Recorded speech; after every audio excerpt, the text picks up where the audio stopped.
It was 1979 when a group of paranormal researchers in England were sent on a psychic quest to find a mythical green stone that had once belonged to a secret society and had been hidden somewhere in England. They soon found a sword that had supposedly been buried in the 16th century by people connected to the Gunpowder Plot, and it was this discovery that eventually led them to uncover what they called the Meonia Stone. None of them knew that this tiny gemstone would leave them vulnerable to psychic attacks, lead them on an epic adventure along a famous leyline to uncover the 9 lights of the Secret Order of Meonia, as well as a supposed ancient burial ground and a final showdown with the forces of evil. If you thought the first part of this story was absolutely bonkers and stretched the bounds of credulity, then you might want a stiff drink for this second part, because the last one was just a warm-up.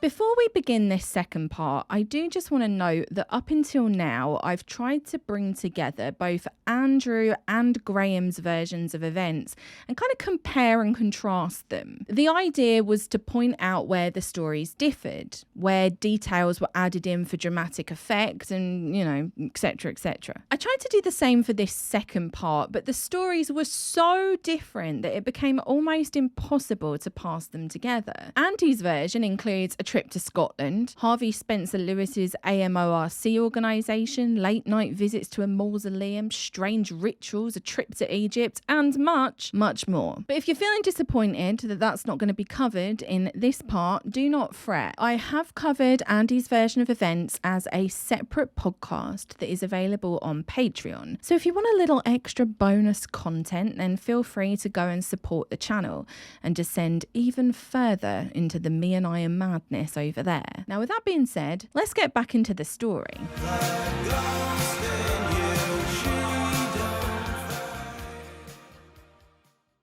It was now the 1st of November 1979. The rest of the parasearch crew were all reeling from the night before. After all, they'd won, and Marion had told them that it was time to rest. Now, poor old Alan couldn't actually relax with the gang because he had to go to work that morning, and as he was en route, he experienced a terrible feeling of dread and panic. Now, that's a feeling that everybody that's ever worked an unfulfilling job will know quite well, but apparently there was something more to it than the run-of-the-mill misery of a 9-to-5. He felt that the oppositional forces now knew who they were, and that soon those forces would work together to try and break up the parasearch group. When he arrived at the office, the feelings got even worse, and he claimed that one of the girls that he worked with started to look at him strangely. She then asked him, "These people, the people you're involved with, how well do you know them?" Who do you mean? You know damn well. They're evil. You must have nothing more to do with them. No, I don't believe that. Who are you? You don't think you will die yet, do you? Well, you will. You will die in a road accident. That's a bit bloody much, isn't it? Poor guy just wanted to go to work, and now here he is having his death foretold by someone that he works with. Apparently, as soon as she delivered the message, she suddenly looked like really confused, like she didn't know what had happened, almost as if something had gotten inside her and had spoken through her. And whoever it was obviously had nothing nice to say. This person was like an evil Bashar. But his co-worker quickly shook it off, gave Alan a smile, and just cracked on. According to this account, Alan didn't even ask her about it, which I find quite strange. Like, he didn't even ask if she was all right or get her to explain what she could remember. He just did what all of these guys seem to do when they get into a bizarre situation. He called up Marion and told her that his workmate was possessed by evil. And for any X-Files fans out there, at this point, it's giving that episode Folie à Deux, where the office boss is quite literally an insect monster that turns the workers into zombies. Sí. Nothing to it. While on the phone to Marion, she told him that that morning, Gaynor had gotten a psychic impression. Oh, God. Who would have guessed? Who would have guessed that Gaynor would be having psychic impressions? This impression was that evil fed on fear, and that perhaps the evil forces that they had literally just defeated last night weren't actually defeated at all. Now, I've got no idea how Alan managed to make it through the workday, because I would be terrified. I'd be constantly looking over my shoulder, waiting for my possessed co-worker to pounce on me. But apparently he just rolled his sleeves up and got on with it. Keep calm and carry on. That's his motto for life. Things began to take a bizarre turn for the rest of the group as well. The Parasearch HQ at Oaks Crescent began to feel cold. There were strange noises and people had a hard time staying there. Simply put, the vibes were atrocious, and we all know that this is a vibes-based story. In early December, Terry and Alan visited Marion's home again. This time, they wanted to put their psychic heads together and come up with some answers as to what was happening. Was it all really over, or was it all just beginning? They settled in Marion's living room, and after a short while, Alan supposedly heard the words, "I am she that is with you." And when he asked the presence about the Meonia Stone, he received the message that it was the key to time and life. They're packing a lot into this stone. Gaynor claimed to receive an image in her mind of a grassy hill with a single oak tree near the top. This was where they would supposedly find the answers to all of their questions. But this is England, and there are a lot of oak trees knocking about, and there's a lot of oak trees that are just kind of stood by themselves. Yet again, this presence, this alien intelligence, the voice of the Meonia Stone, whatever you want to call it, just gives the most vaguest instructions. Why can't the intelligence just tap in and be like, "All right, Gaynor, how you doing? Nice to see you. Good morning. Hope you've had a nice breakfast. Anyway, here's the coordinates for where you will find the answers to all of your questions. See you later. Hope you have a nice day." Is that too much to ask? Not long after this session, Graham finally got back in contact with the entity known as Joanna, who told him that the evil force had begun using further people, which is a very ominous message indeed. Now, I'm sure you're wondering why they didn't just go and visit the actual real Joanna, the one that had gone to Exeter Art College with Graham. Well, Andrew Collins actually did, and the real Joanna was apparently very surprised and knew nothing of the messages. But she did say that Andy felt incredibly familiar to her, despite the fact that they had never actually met. After this visit with the real-life Joanna, they concluded that the intelligence that had led them to the stone had simply used Joanna as a belief system that Graham's mind could accept, although he did not know why. perhaps Joanna was a lost love or a comforting memory buried deep in Graham's subconscious. Or perhaps he was making it all up. Your guess is as good as mine, but stick around for the end of this video where all will be revealed. In January 1980, events at the Parasearch HQ were starting to kick off big time. The bad vibes were reaching peak levels over there, and everyone that visited came away from the flat feeling incredibly depressed. Now, I would say that that's just a side effect of being in Wolverhampton, but I'm trying to keep the Wolverhampton slander to a minimum, so forget I ever said that at all. The light bulbs were blowing far more frequently than we should be expecting. We investigated that and we couldn't seem to find anything to account for it. Then we started to receive electric shocks from the various appliances in the house. So, thinking that there was some major fault in the wiring system, we called in the local electricity board, who investigated, and they were quite baffled because they said that in their opinion, something was drawing electricity off this wiring system of the Oaks Crescent headquarters. Now, I would immediately turn my attention to whoever the landlord was, because this place does not sound fit for purpose. But the Parasearch lads cracked on, and one afternoon at the end of January, Graham, Alan and Andy were hanging out in the kitchen drinking cups of coffee and nattering away. Alan got up to leave the room, and when he opened the kitchen door, a thick cloud of smoke wafted in from out in the hallway. I immediately thought the front room was on fire and raced into to see what was burning. There was no sign of any flame, and I noticed that the smoke smelt of incense. Andy ran in, and we both stood there as the smoke grew thicker. It disappeared as quickly as it came, but we both thought there was worse to come.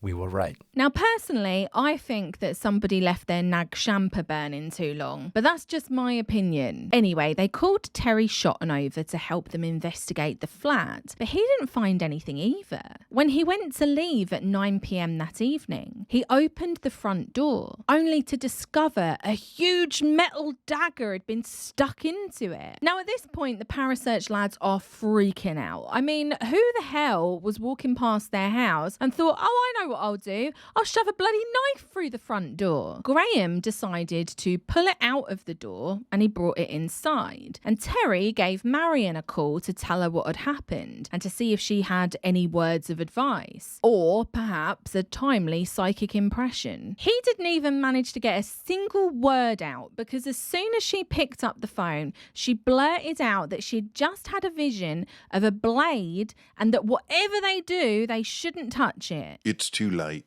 Graham and Andy already have. Then you must bury it in salt. Quickly, away from the house. Why? Do it! Now I'm going to ask you a question. What are the odds that Marion, or someone that she knew, was involved in putting the dagger in the front door? So that then, when one of the people inside the Parasearch HQ call her up, she can be like, oh my God, I've just had a psychic impression of it. What are the chances? I can't be the only one that thinks that that's a possibility, surely. Andy decided to heed her warning, and he ran across the road to a little wooded area, dug a hole, filled it with salt, and then buried the dagger, which, according to Marion, was a witchcraft dagger. Because obviously any hint of witchcraft in this story seems to be evil. I do wonder whether anyone actually ever went back and dug it up. And if they didn't, then it could still be there. We could start our own psychic quest to look for it. Although it wouldn't be that much of a psychic quest because we know that it's buried in Oaks Crescent somewhere. That night, they received a phone call from Martin Keatman, and they filled him in on everything that had been happening over the past few weeks. Poor old Martin had a full-time job to hold down, as well as a band.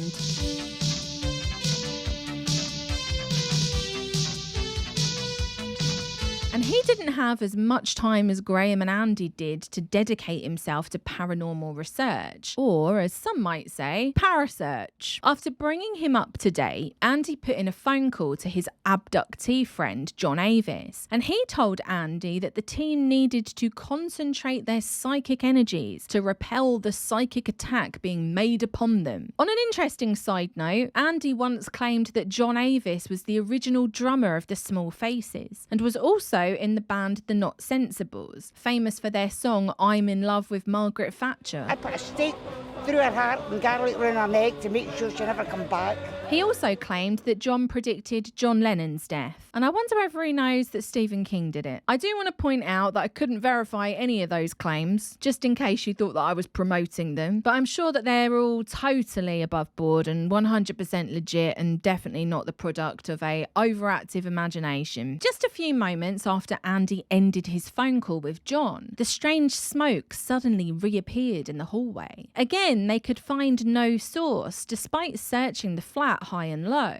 They went back to the room that they were using as an office and left the door open. But as they entered, there was a loud crash in the hallway and the door suddenly slammed shut. They tried to open it, but it was like something had pushed up against it. When they finally did get it open, they found that it was a bundle of magazines that had been blocking the door. Now, if you're thinking, like I was, that the magazines probably just fell and blocked the door and they were all freaking out over nothing, then you would be wrong, because Andy and Graham claimed that their stacks of magazines were actually nowhere near the door and that some paranormal force had thrown them at least 6 feet. On February 1st, or as Graham put it, one of the 8 grand sabbats of the witch cult, referring to the Wheel of the Year that was popularised by Wiccans and the Festival of Imbolc, Andy and Graham had invited 2 of their friends, Dawn Westwood, who lived in a flat nearby, and Leslie Connolly, who lived above them in the upstairs flat, as well as the estate agent for their flat, to come round and experience the paranormal activity for themselves. Apparently, at around 5:30 p.m, the smoke began to fill the apartment again, and the estate agent was so utterly freaked out that he immediately left. I don't usually empathise with estate agents, but in this case, I don't bloody blame him. Later that evening, Martin Keatman arrived at the flat, and all seemed to be calm and normal. That was until they were sitting on the sofa, and Martin apparently watched the radio that was on the mantelpiece above the fire fly into the air and then smash into the record player. It was almost the exact same thing that had happened at Marion's house with her son's milk tooth. Only this time, it was a much larger object. The three examined the mantelpiece. Could it have fallen and given the appearance of lifting into the air? Impossible. They had all seen it happening. Besides, the unit was split nearly in two by the force. Note here that in the Green Stone, they say that they had all seen it happening. Yet when Martin Keatman was interviewed about it, he said this. I was alone in the front room of the headquarters, and he was out back somewhere, when something rather strange happened. My attention was suddenly drawn, that's the only word I can think of to use, to the mantelpiece above the fireplace. And in the middle, a radio belonging to Andy Collins, which quite inexplicably, and to me absolutely amazingly, suddenly lifted into the air to crash down onto the record player and smash the lid irreparably. I was alone in the front room of the headquarters. I was alone in the front room versus they had all seen it happening. I guess it's up to you which version you want to believe. But the Parasearch lads did not want to stick around in the flat. They wanted to get the hell out of there for a couple of hours. We decided to go for a drink. We locked the door and left all the lights on. We came back a couple of hours later to find the door wide open and the lights off. I wouldn't have gone inside for all of the money in the world. Someone could have still been in there knocking around.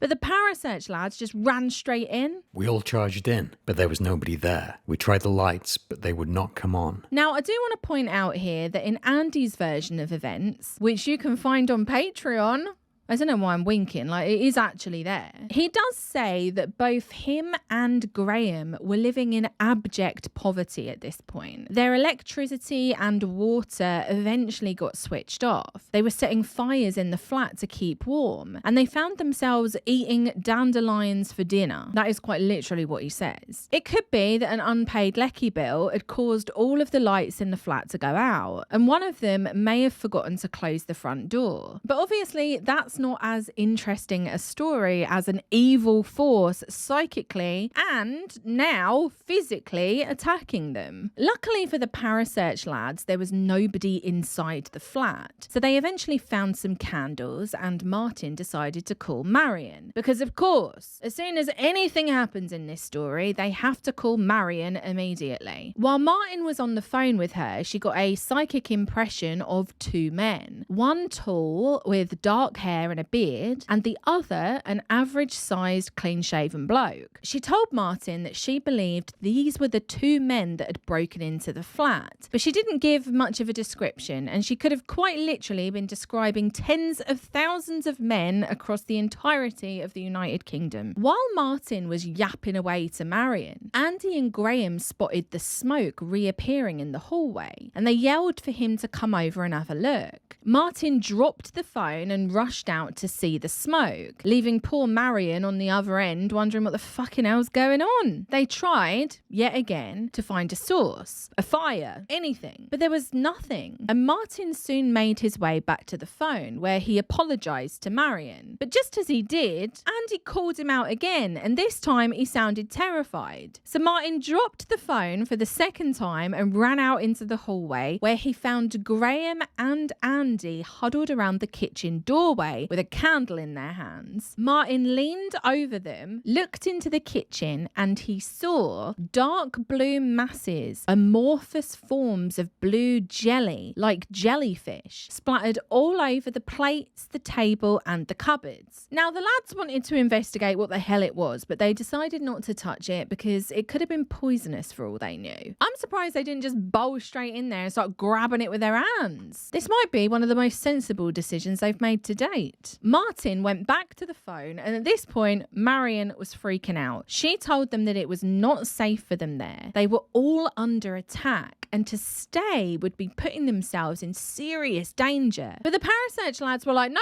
Marion, we're paranormal investigators. We run Parasearch. We live for a bloody mystery. And now we've got one right on our doorstep. We're staying right here, love. Marion was not happy at all, but she told them that if they insisted on staying, they should draw a chalk circle on the floor and then make another circle around that with salt. Apparently this, along with barricading the doors, would give them some kind of protection. The lads trusted Marion, so they followed her instructions. They barricaded themselves in, and as they did, Andy's coat supposedly set on fire whilst he was wearing it. But it wasn't really a big deal because apparently he just patted it out and cracked on. As you do. That's just the life of a paranormal investigator. Now, I think that he probably set fire to himself unwittingly because, don't forget, all the power was out and they were all holding candles. And at this point, they're all a little bit freaked out. It's very easy to make one bad move and go up in flames. The lads got a bunch of sleeping bags and formed the circle as per Marion's instructions. They then laid down inside it and tried to get some sleep. Somehow, they all managed to drift off. But it wasn't long before they were awoken by even more flames. We were all sleeping on the floor in the front room when we heard Andy shouting. Suddenly there were flames leaping from his sleeping bag. We managed to put the fire out before he was too badly burned. It was then we discovered that one of the candles, which had been firmly fixed in a holder, had fallen on him.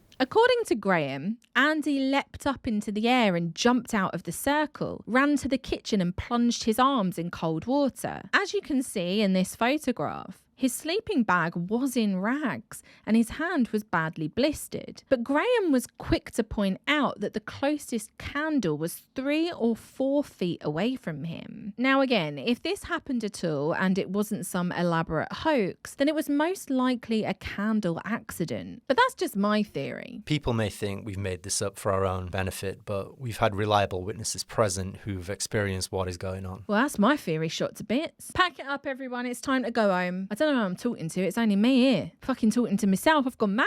The next morning, they ended up fixing the electricity in the flat, and they never actually said what had gone wrong with it. I genuinely believe that they probably got cut off in the middle of the night and then started freaking each other out. And it's very easy to do in the dark. They did report the incident to the police, and PC Andrew Walker eventually told the local press. An unknown substance was taken from the house and it has been sent for analysis. As yet, we know little about the incident. We are waiting for the results to come back before we can begin a full investigation. I also want to point out here that the Parasearch lads went to the press and managed to get on the front page of the Wolverhampton Chronicle on February the 8th, 1980. Must have been a slow news day. And Graham was quoted as saying, "We are convinced that these occurrences are paranormal, and we can only think that in one of our articles on the occult, we've upset some group and are now under what is known as a psychic attack." There was no mention of the Meonia Stone, defeating the witch coven, the dagger in the door, or any psychic impressions. There was also no mention of the flying radio. As far as I know, the police investigation didn't happen, and your guess is as good as mine when it comes to the strange blue substance. It's not mentioned again in the book, and we quickly move on to the next development, which was that Terry's wife Pat had had a sore throat all night and thought that perhaps it was linked to the Parasearch lads and that everyone involved was now in danger. She got a hell of a lot from that sore throat. During a visit to the Sunderland home, Gaynor told them that the evil force was actually trying to destroy and split up the Parasearch group so that they would never unlock the power of the stone and be able to use it. She suggested that everyone must concentrate on the stone, symbolically channeling their energies through it to oppose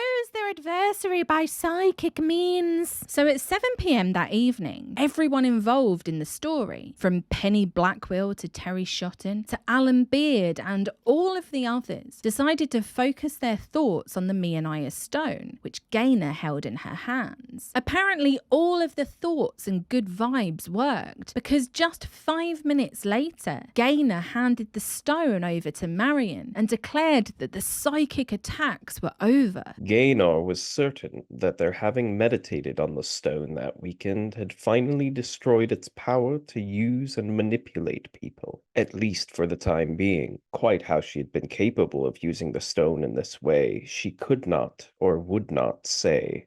Bloody convenient. In the early months of 1980, the Parasearch crew started to ask themselves some important questions. They were finding it hard to believe that after thousands of years of the ancient knowledge being passed between different groups, that it had just laid dormant after the Gunpowder Plotters in the 1600s. They felt that there could be a whole part of the Meonia Stone's history that they were yet to unlock. But luckily for them, Marion was about to receive another psychic message.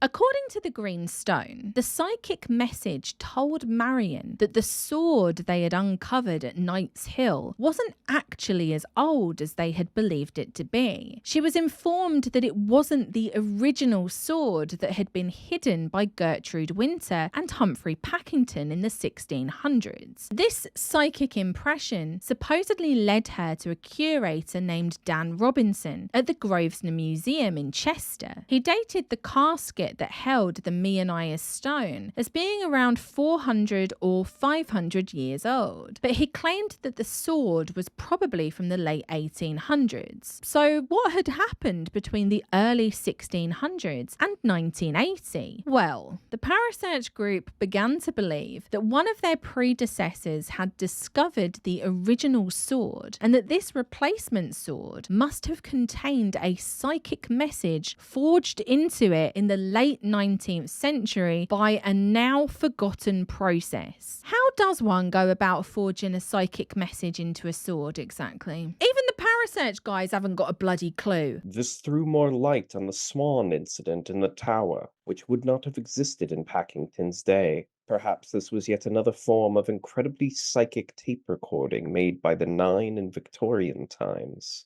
A powerful thought image so strong that when released it created physical effects. As for why the Nine in the Victorian era hadn't found the stone, Marion spoke to Gaynor about it, and she believed that something awful had happened to them, and that their secret society, which supposedly consisted of 9 people, had been destroyed. This was seemingly confirmed by a series of psychic impressions that began with Alan Beard. I really need to find a new way to describe this, because I'm getting sick and tired of saying the word psychic impression. At this point, it's becoming very old hat. On the 28th of May, while visiting Marion's home with Andy and Graham, Alan had a vision of a fishing village and an old house where he felt that something important had taken place in Victorian times. This vision jogged Gaynor's memory, and she soon revealed that she had been having recurring dreams of a group of people trying to escape from a village. At least 4 of the people trying to escape had died, and she believed that they had been corrupted by the power they possessed, and that the Order had divided in terror and chaos. A new sword had then been forged which contained the message, and it had been replaced in preparation for those who would be brought together. Now again, you might be thinking that this contradicts everything that's happened up until now. After all,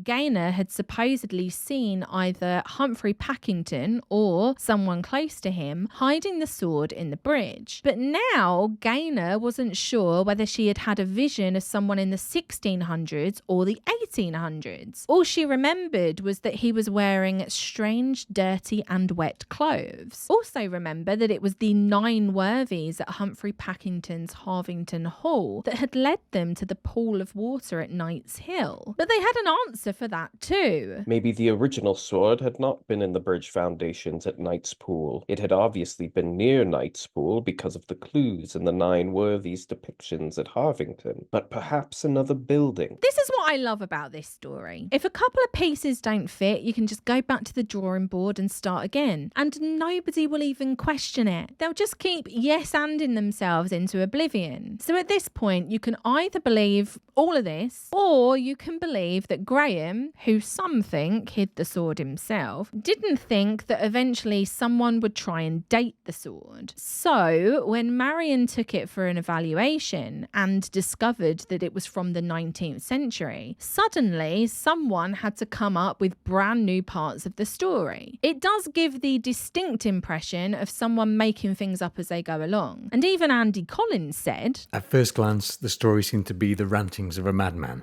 who wanted to string together different periods of history for no other reason than to satisfy an overzealous inspiration. I have to say, I agree with Andy, but unfortunately, he believes this story. There's a part of his mind that goes, God, this sounds like the ravings of a madman, but it must be true. I kind of feel sorry for him. The Parasearch group turned their attention to trying to figure out who or what was guiding them in this psychic quest, and they collectively decided that it had to be a woman, because remember, right at the beginning of this story at the UFO conference, Marion saw a woman with agitated hands. There was also the Joanna entity, and Alan piped up to say that he had recently gotten the message, I am she that is with you. I kind of want to know how they get these messages. Are they just kind of lying there and then somebody goes, I am she that is with you?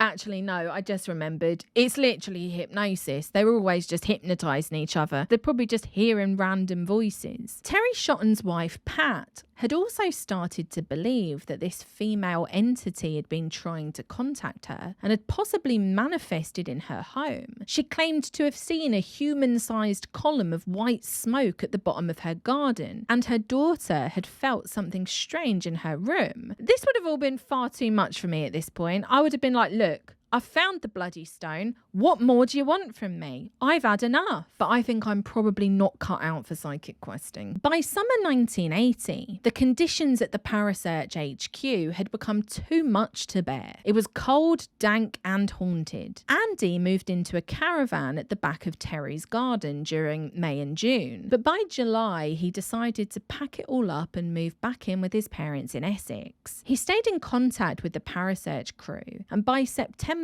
Graham had moved into a different flat with 3 women, although he still kept the Parasearch HQ as a work and meeting place. Now, that doesn't actually appear in the Greenstone book. That is only spoken about in the 7th Sword. 2 of the women he lived with were school teachers. Their names were Jane and Jean, and one night in September, something incredibly strange happened when the 2 of them visited the Parasearch HQ. They were all talking in the living room when suddenly Jane felt compelled to lay down on the sofa. She became quiet, closed her eyes, and just like that, she fell into a trance state, and the entity known as Joanna began to speak through her. Now, I don't buy that she just laid down. After all, Graham is a very skilled hypnotist, and hypnosis is all over this story, even though they do try and obscure it. And I know we're about to get to Joanna's important message, but I have an important message for you. Do not have hypnosis. Anyway,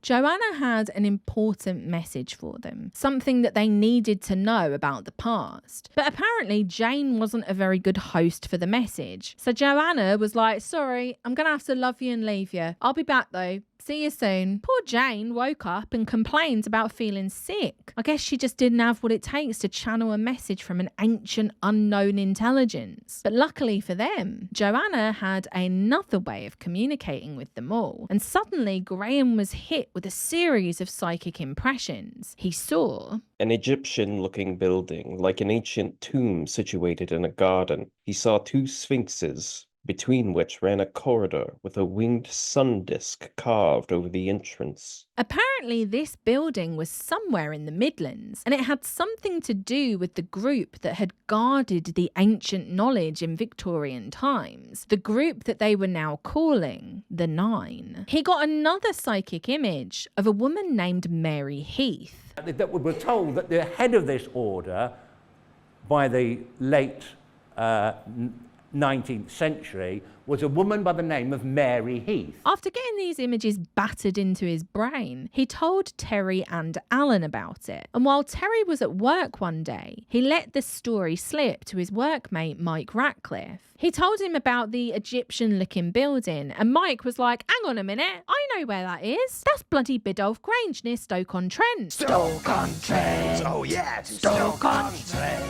Historic town on the River Trent. It's a vibrant mix of the great and the good. I'm sorry, I couldn't help myself. In 1840, a Victorian industrialist by the name of James Bateman purchased a modest house at Biddulph near Stoke-on-Trent. According to a contemporary account, it was situated in a lofty, inhospitable region, surrounded by a swampy moor. The house he turned into a fine mansion. The garden, well, that was another matter. But James Bateman had a passionate interest in plants. And that passion, combined with great wealth and a tremendous vision, resulted in what some people describe as one of the finest and most fabulous Victorian gardens ever created. So naturally, everyone was like, well, we need to get to Biddulph Grange pronto. And to really drive the message home, Gaynor told them that she had received the exact same psychic image of an Egyptian-like building, what the group called a temple. She also told them that they needed to get there ASAP, and that when they arrived, their female guide would be there too. Helpfully, Marion received an image of a series of pine trees, and she told them that these trees would eventually lead them to the temple. The crew assembled at Biddulph Grange on the 28th of September 1980. Those present were Andy, Graham, Graham's new roommate Jane, Terry and Pat, and Gaynor. Now, back in the early 80s, Biddulph Grange was actually an orthopaedic hospital, and it wasn't until 1988 that the National Trust became the owners. All of that is to say that at the time of their visit, it wasn't open to the public. However, I did find an article that was released 2 days before their visit that spoke about plans being made to open the gardens to the public, and it also discussed an exhibition of photographs of the historic gardens that was being held at Stafford's Art Gallery and Museum. Alongside that, earlier in the year, Biddulph had been included in a BBC documentary about Great British Gardens. Now, the point I'm making here is that there would have been plenty of opportunities for anyone in the Parasearch crew to find photographs of what Biddulph Grange looked like. But of course, in their version of the story, nobody had ever seen it before. Nobody knew it existed. I don't buy it for a second. Despite the property being private, the Parasearch crew managed to get inside the gardens and nose around. They eventually came to a path flanked by pine trees, just as Marion had described. The path led them to Cheshire Cottage. But nothing here is what it seems, for the Cheshire Cottage is also an Egyptian pyramid.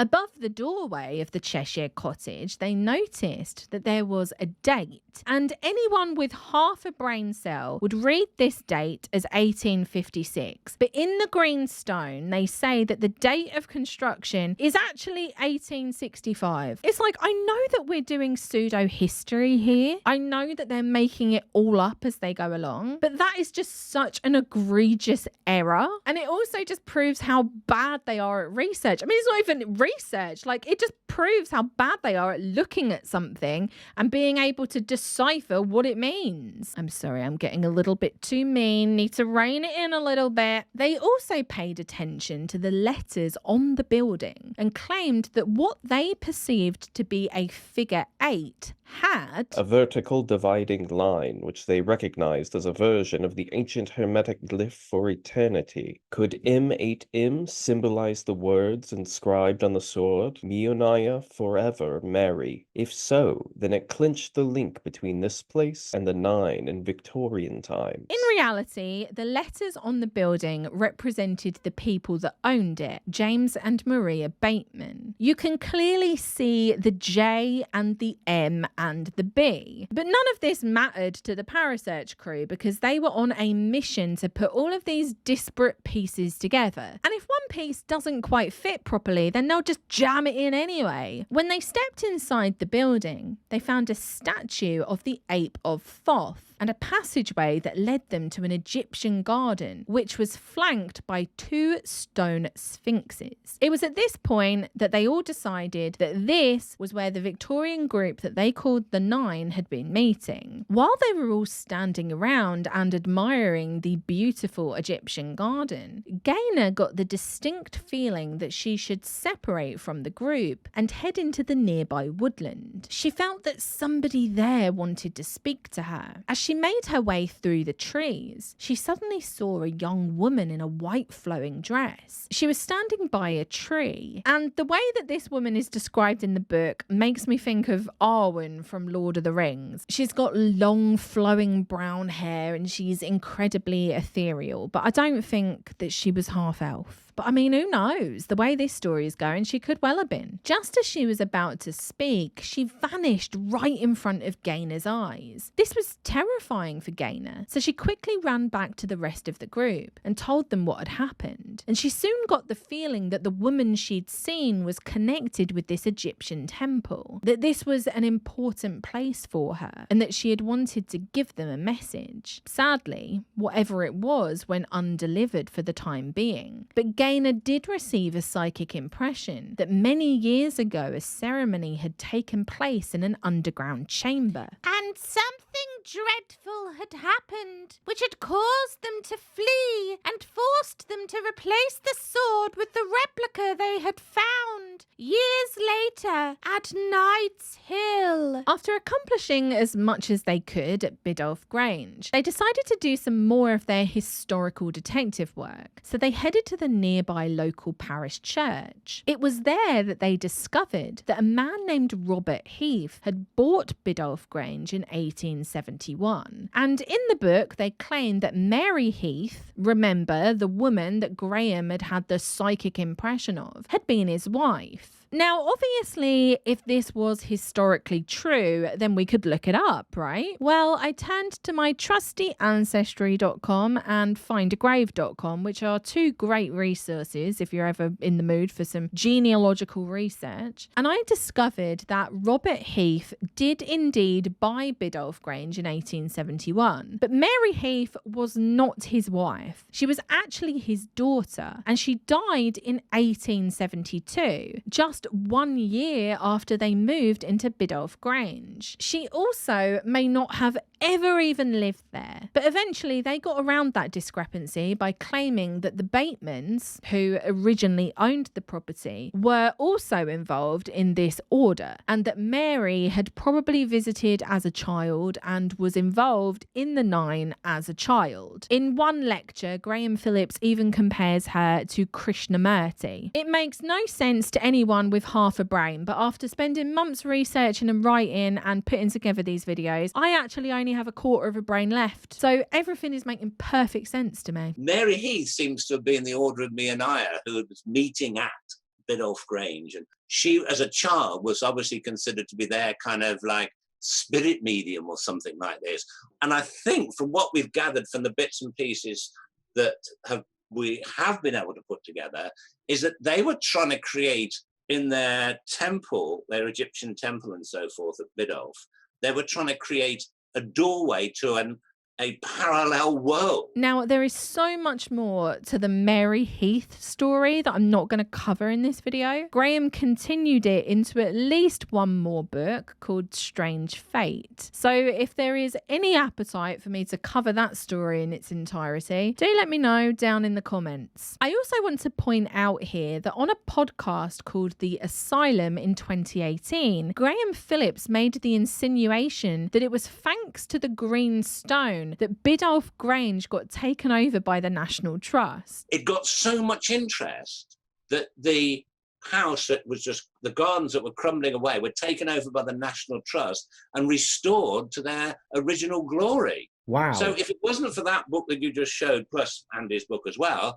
the place would have been a complete mess. We know that that's not true because as far back as 1980, there were plans in the works to reopen the gardens. But Graham is no stranger to making outlandish and oftentimes unsubstantiated claims. And I'm telling you, you may not believe me, but if it wasn't for us doing that, a lot of these other people would not have been inspired to write these things that eventually led certainly to Dan Brown's books, possibly to even to things like Indiana Jones. So when on my website I describe myself as a real-life Indiana Jones, and people say, well, he's just copying Dan Brown. No, he is not. So if you don't forget anything else, when you leave here, remember this. Dan Brown did not start it off. Me and him did. Ouija board, Ouija board, Ouija board. In mid-November 1980, things started to heat up yet again. It seemed to begin with their psychic friend Penny Blackwell receiving a vision of a large house and a man with a beard who she believed was from the Victorian era. She drew him standing next to a fire. Eventually, she ended up writing the words "danger for all" next to his image, and she had the feeling that he intended to destroy someone. She also received a series of images in her mind. She saw a woman standing next to a lake. She heard a dog barking. And then she saw people standing in a circle with one person in the middle in an underground chamber somewhere. She claimed that they were making the wrong moves and that they would probably all be destroyed. After the visions had stopped, she relayed the information to Terry, who immediately took it to the rest of the group, and they were convinced that the messages had come from Mary Heath and that the bearded man had something to do with destroying her group back in the Victorian era. On the 18th of November 1980, Terry, Graham and Jane did what anyone in their situation would do.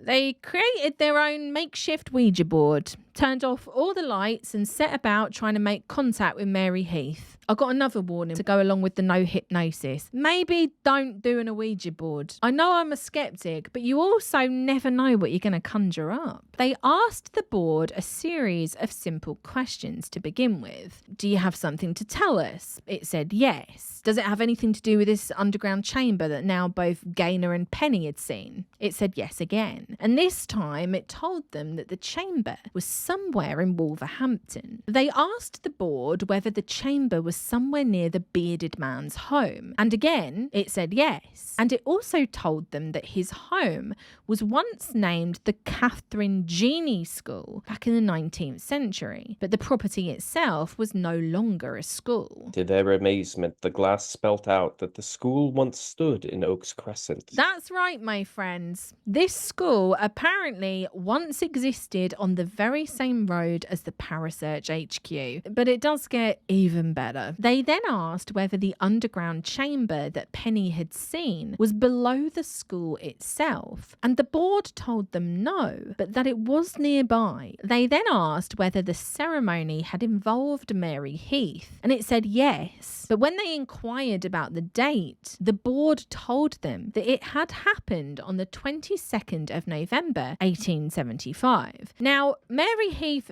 died in 1872. How could she possibly have been involved in a ceremony in 1875? Unless, of course, it was a ghost running the show, in which case, crack on. They asked the Ouija board where exactly this cellar was, but the board was becoming very withholding at that point and just said that something bad had happened there and that they needed to right the wrongs of the past. According to the Ouija board messages, the power that the Victorian era group once held was actually being kept in this cellar by an evil guardian, and it was up to the Parasearch crew to go there and banish it. Now, by this point, Graham had an inkling that perhaps it was no coincidence that he ended up at the flat on Oaks Crescent. So he asked the Ouija board outright whether or not this underground chamber was actually underneath the Parasearch HQ itself. And lo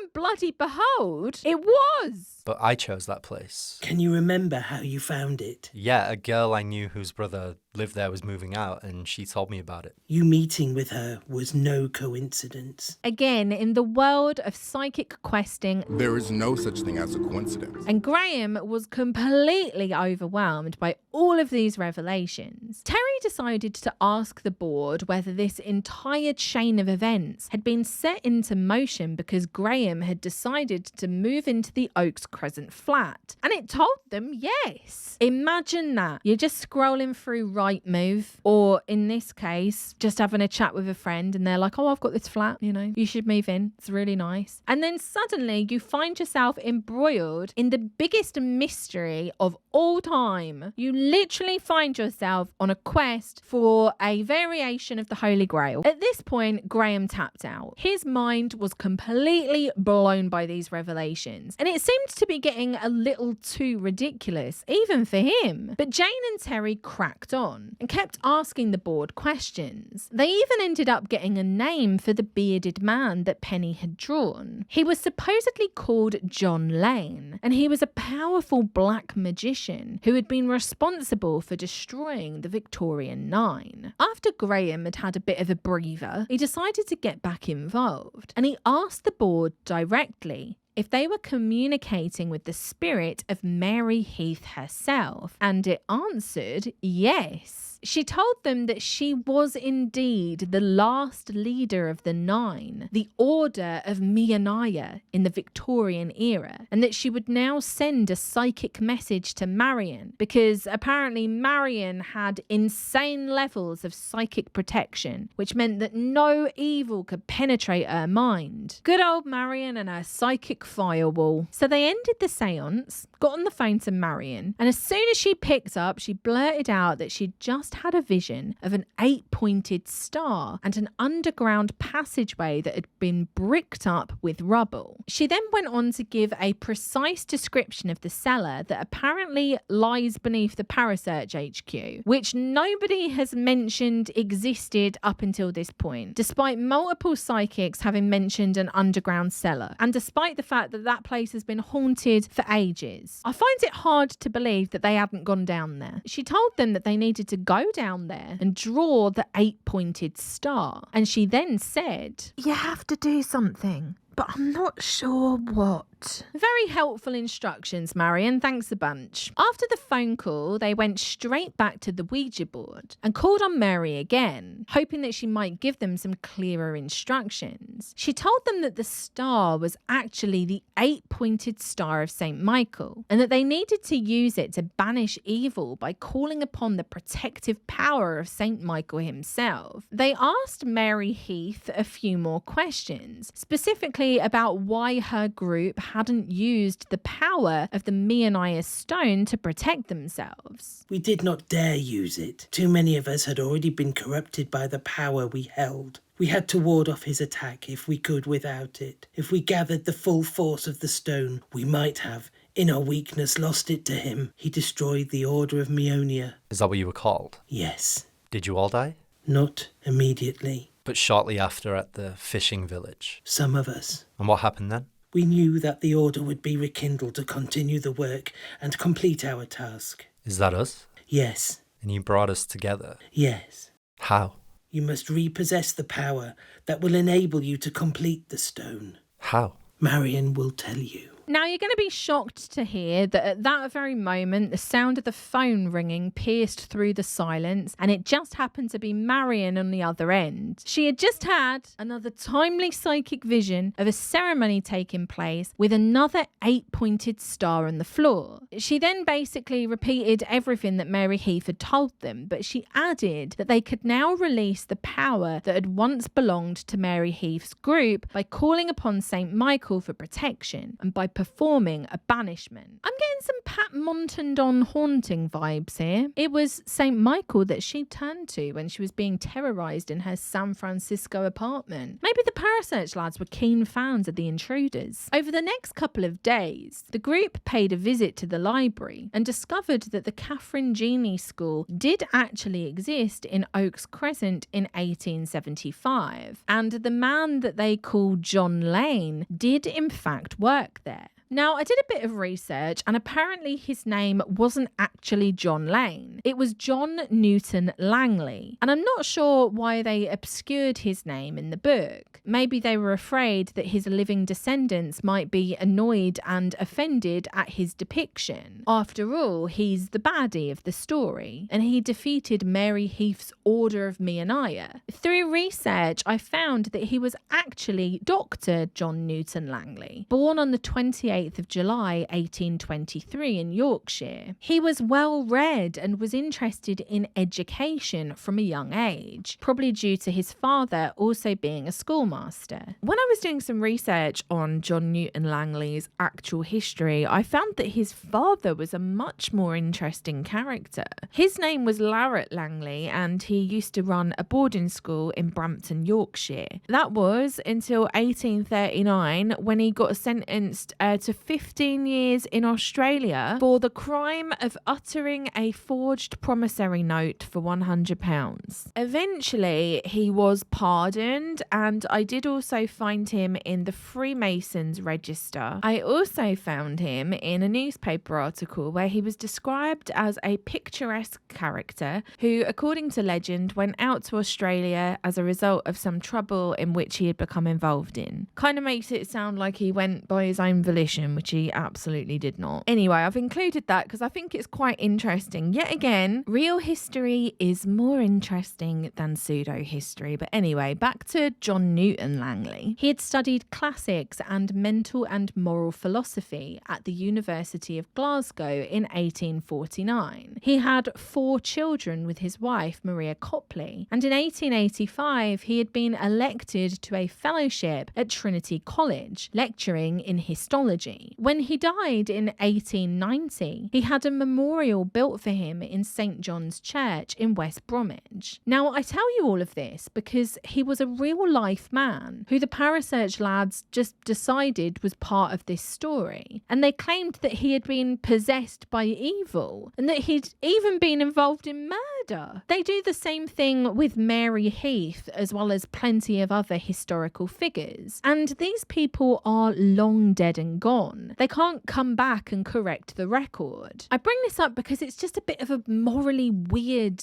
element to this story, and as someone who is a little bit of a stickler for historical accuracy, it just leaves a bad taste in my mouth. But alas, we move on. On the 20th of November, the group assembled again to conduct a second seance. Before Alan had set off to join the group, he had had the strong sense that he should bring some holy water with him. Now, he had no idea where to find it in a pinch, but it just so happened that Terry's wife, Pat, was a staunch Catholic, and she had a little vial of water that she had gotten from the grotto where Bernadette had claimed to have seen the Virgin Mary. That night, the Ouija board explained that John Lane, real name Newton, had been possessed by the evil one, supposedly the same force that had possessed the witches at the Rollright Stones, presumably Andy's ex-girlfriend Helen, and one of Terry's workmates. The board also told them that there was a bloke called Thomas Reed who was part of the Order of Meonia in the Victorian era, and he had moved into a house in Oaks Crescent to watch over John Newton, like keep an eye on him. And the house that this guy, Thomas Reed, had moved into was presumably what was now the Parasearch HQ. At least that was my reading of it when I read it. They're a little bit vague and all over the place. The board then revealed that all 9 members of the Victorian Order of Meonia had inherited a small silver cross, which apparently was a powerful mystical amulet and the key to unlocking the full potential of the green stone. Unfortunately, the forces of evil had eventually destroyed the silver crosses, but the influence that they once held was still lingering around in the atmosphere of the cellar like a bad smell. According to the board, the seeds of destruction lie within, as you were told. This has resulted in the failure of the 9 so many times in the past, and why they have never destroyed the evil being we sought to oppose. But at this point, Mary Heath, or whoever it was that was talking through the board, had had enough, and she had decided that the whole process needed to start again and that the Parasearch crew needed to defeat the evil once and bloody for all. So the board told them that the only power remaining in the stone was the power necessary to reflect his attacks. If used correctly, the full power of the stone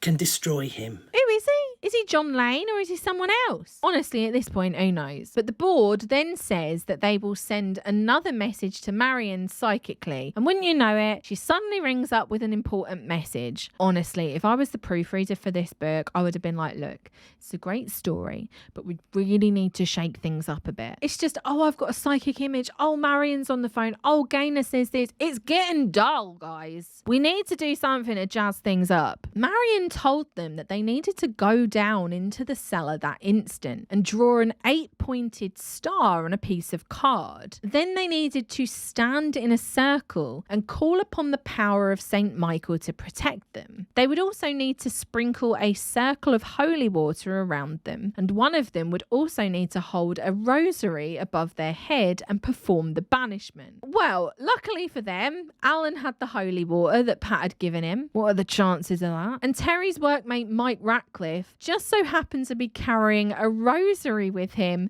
that had been blessed by a priest. He just decided to bring it with him. He had no idea that it was going to come in handy. The only problem was they didn't know what this star was supposed to look like. But that wasn't a problem for very long, because Marion just said that in a moment one of them would instinctively know how to draw it. And lo and behold, Terry suddenly received the image in his mind and he knew exactly what he needed to draw. Marion gave them 2 final pieces of information. An invocation for one of them to read that would supposedly banish the evil that seemed to be holding the Meonia Stone power captive in the cellar of the Parasearch HQ.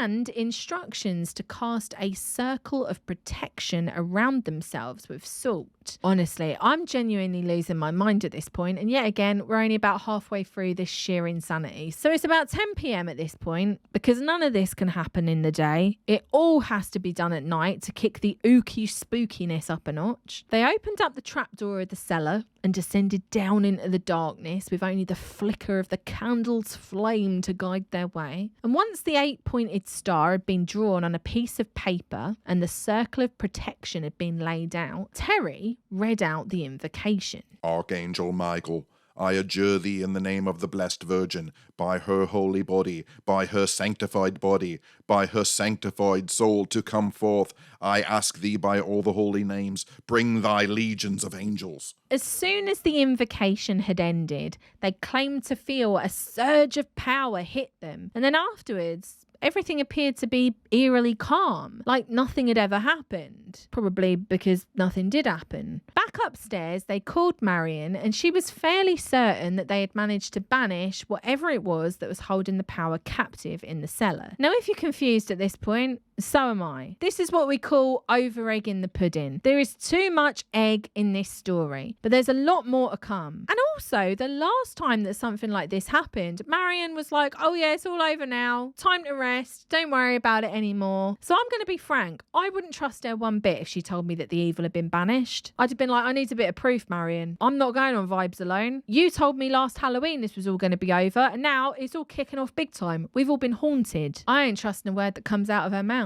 That evening, Graham's new roommate, Jane, had a vision of a woman in white standing next to an old stone cross. Could it have been the same woman that Gaynor had seen? It certainly sounded like it. At around the same time, Alan had visited with Marion, and along with her husband Fred, the 3 of them used an Ouija board to find out whether the evil had actually been banished, even though Marion seemed to be fairly sure earlier that evening. See? Even her own husband is like, I'm just going to have to double check that, Marion. You've been a little bit unreliable, my love. Just going to call up the old spirits and just make sure you're on the right path. Anyway, the board did indeed confirm that the evil was gone. They had defeated this block that was standing in their way, and they could now move on to discovering the true power of the green stone.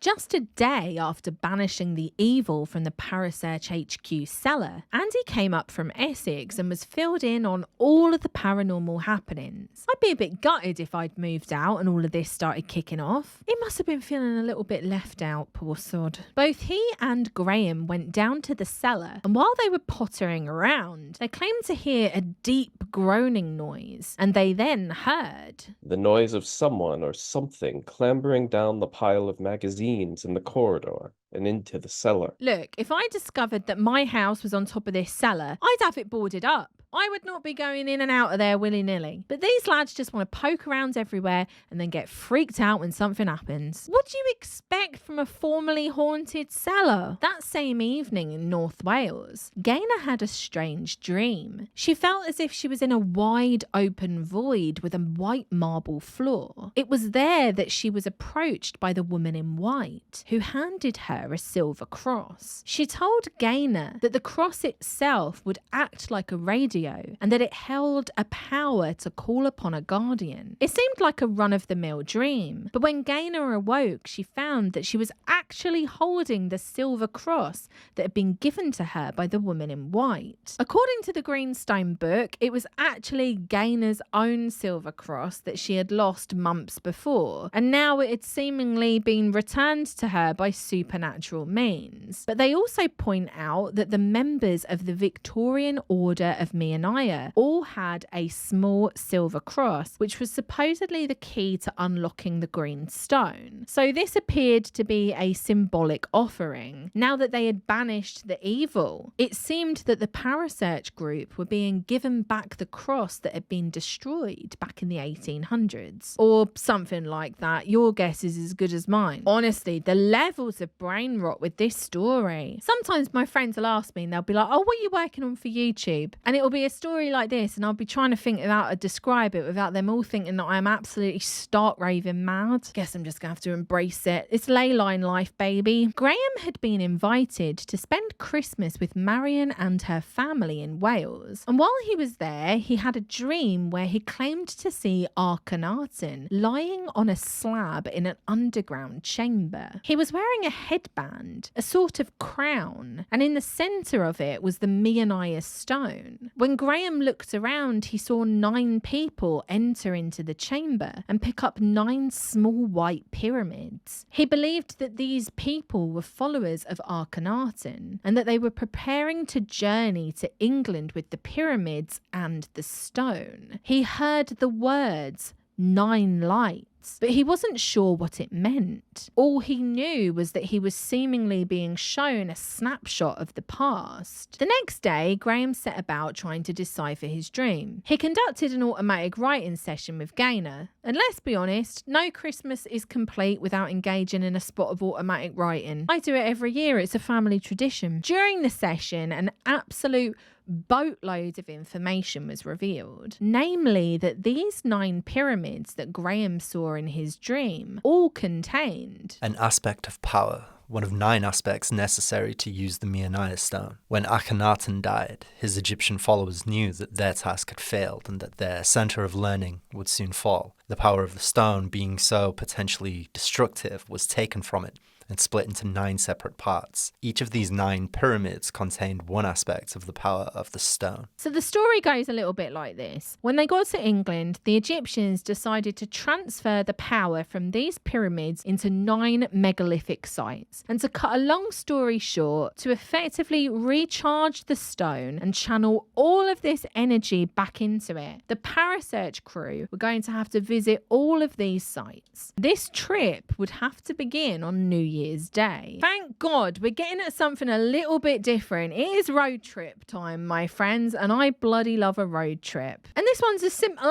as they just got to visit a couple of megalithic sites and Bob's your uncle. Stone's charged, you're on your way. Only how the bloody hell were they supposed to not only find the sites but also use them to charge the stone? Well, luckily for them, they had a bit of guidance. A spirit guide would lead them to each site, and when they got to each one, they would need to find a living person to tell them a story about a mythological or symbolic spirit guardian. Then they would need to summon said spirit guardian to transfer the power back into the Meonia Stone. It all makes perfect sense, right? When Graham psychically inquired how living modern people could lead them to an energy stored over 3,000 years ago, the answer was simple. The stone and the lights had been programmed to ensure this. When the guide to the first light was released, this programming became immediately effective. Whatever circumstances were necessary to find the lights would be established and set into motion by the lights themselves. This process was too complex to explain. They must simply accept that it would happen. I'm going to start using that as an excuse when I need to get out of a situation in which I need to explain myself. I'm sorry, the process is too complex to explain. You simply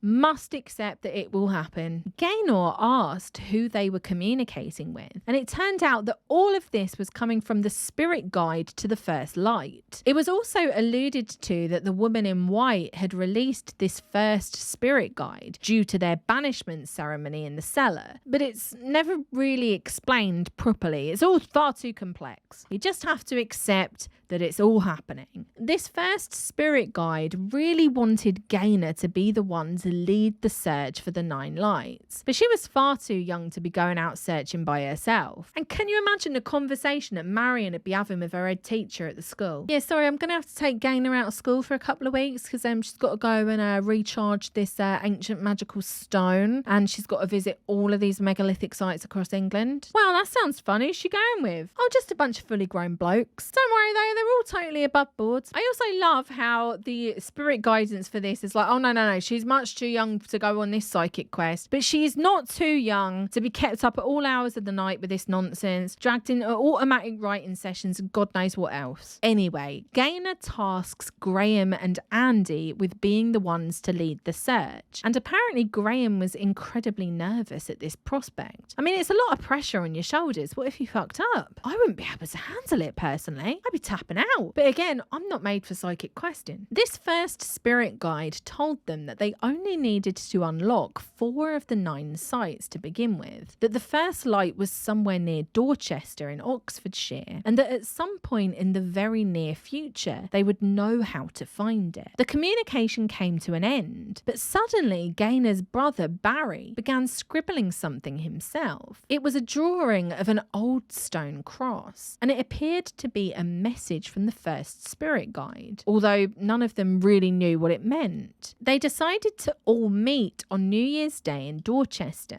where they would set about trying to find the first light. They didn't seem to have much information to go on, so a few days later, Terry Shotton decided to focus all of his attention on this first light to see if he could get any psychic impressions. A vivid image flashed into his mind's eye. A carved figure of a man sleeping with a strange diagram, like the Hebrew tree of life in the stained glass window above him. Terry knew it was connected with the first light, and when they found this, they would be on the right track. On New Year's Eve 1980, Graham, Terry and Mike stood in a field near Terry's home in Saverley Green. Their intention was to once again communicate with the guide and get some more clues. Graham held the Meonia Stone in front of him, focused all of his attention on it, and suddenly he heard, "Follow the Neots until you reach the waters of Isis. There you will find the one who will tell you of the Guardian at the place of the first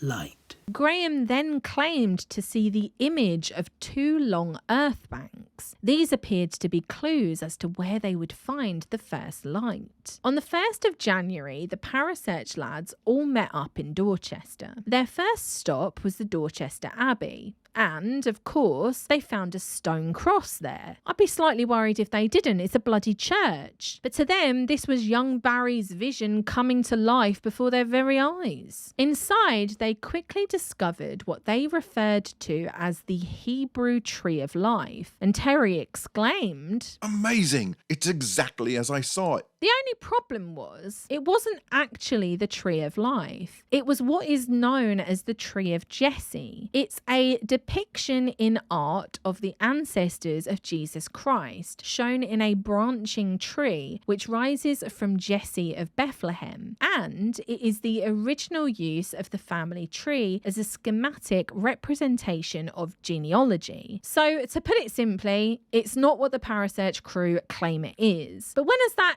ever stopped them? From the Abbey, they decided to walk around the nearby countryside, and they soon found the 2 long earth banks that Graham had had the psychic impression of. They're actually called Dyke Hills, and they're a fairly well-known Iron Age earthwork. I find it incredibly hard to believe that they were just randomly wandering around and stumbled upon them. It's much more likely that, again, Graham, who seemed to be in control of much of this psychic quest, made sure that they would find them. He was also adamant that these were the neots that he was told of. And I'll be honest with you, I have no clue what a neot is, but the Parasearch guys assumed that it meant these earth banks. They followed the neots as instructed until they reached a wide section of the River Thames that just so happened to be called Isis. They looked around for a living person that could inform them about a spirit guardian, and they soon spotted a lock keeper. Luckily for them, he had a story. He told them about a local legend that was associated with a nearby Iron Age hill fort named Castle Hill. Apparently, long ago, there had been treasure buried there, and it had been watched over for centuries by a spirit that took the form of a raven. Now, this is actually a real legend, and I managed to corroborate it. According to an article on the Dark Oxfordshire website, the hollow on the side of the hill where the treasure is supposed to be buried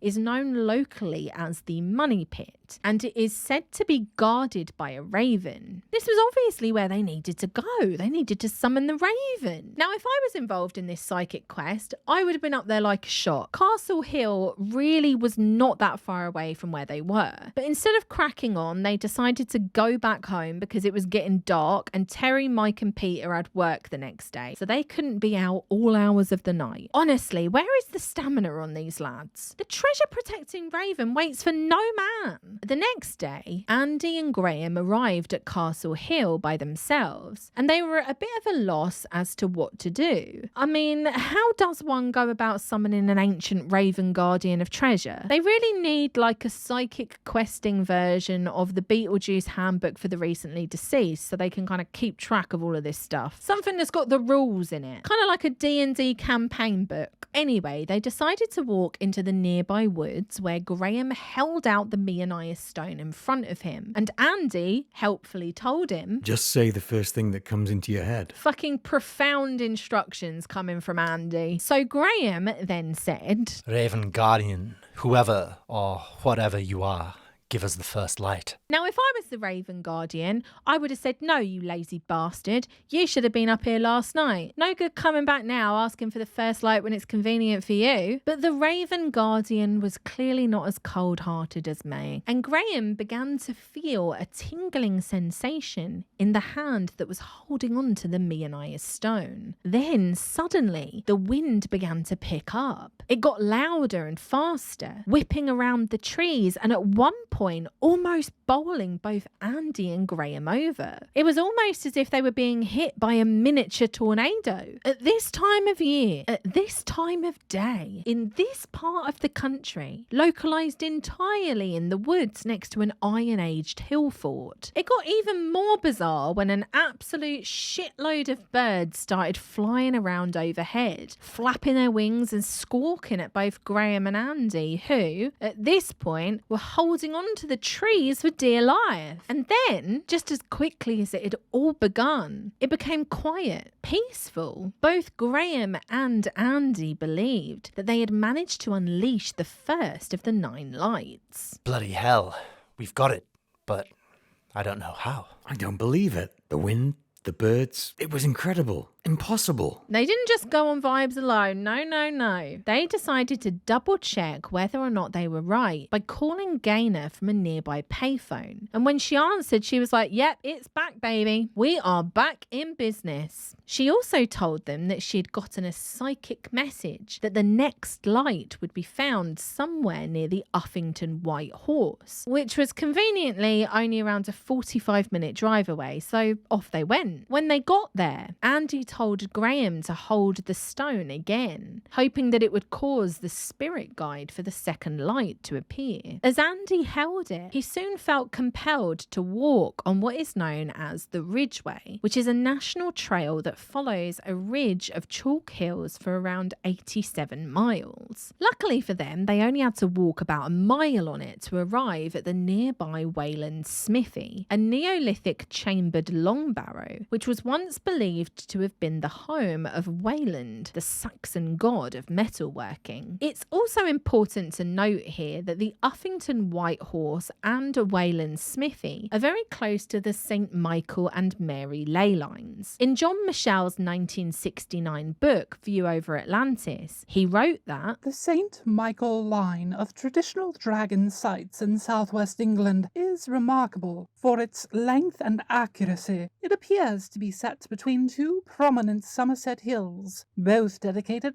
to St. Michael, with ruined churches on their summit. Graham claimed that he had no idea that they would end up at Wayland Smithy, despite the Ridgeway being an incredibly popular and well-known walking route, and despite the fact that both him and Andy are incredibly well-versed in the world of Earth mysteries. They've already incorporated St. Michael into the story, and it's hard to believe that they just happened upon these sites. Again, my theory is that this was probably all pre-planned by someone, but that's just my opinion. Just like last time, Andy told Graham to hold the stone again and just kind of demand the second light. So Graham did, and this time there was a loud noise like thunder, and suddenly the earth underneath them began to shake. They described it as feeling like there was a stampede of horses headed their way. And then, just like Castle Hill, everything fell quiet until they heard what sounded like a wind chime that grew louder and louder until it eventually stopped. But this time, Graham didn't get the vibe that they had unlocked the second light. They'd definitely shaken something loose, but it seemed that they were missing a step. Of course, they hadn't discovered anything about the local legend or the spirit guardian. They were trying to get away with just showing up and demanding the light, the cheeky,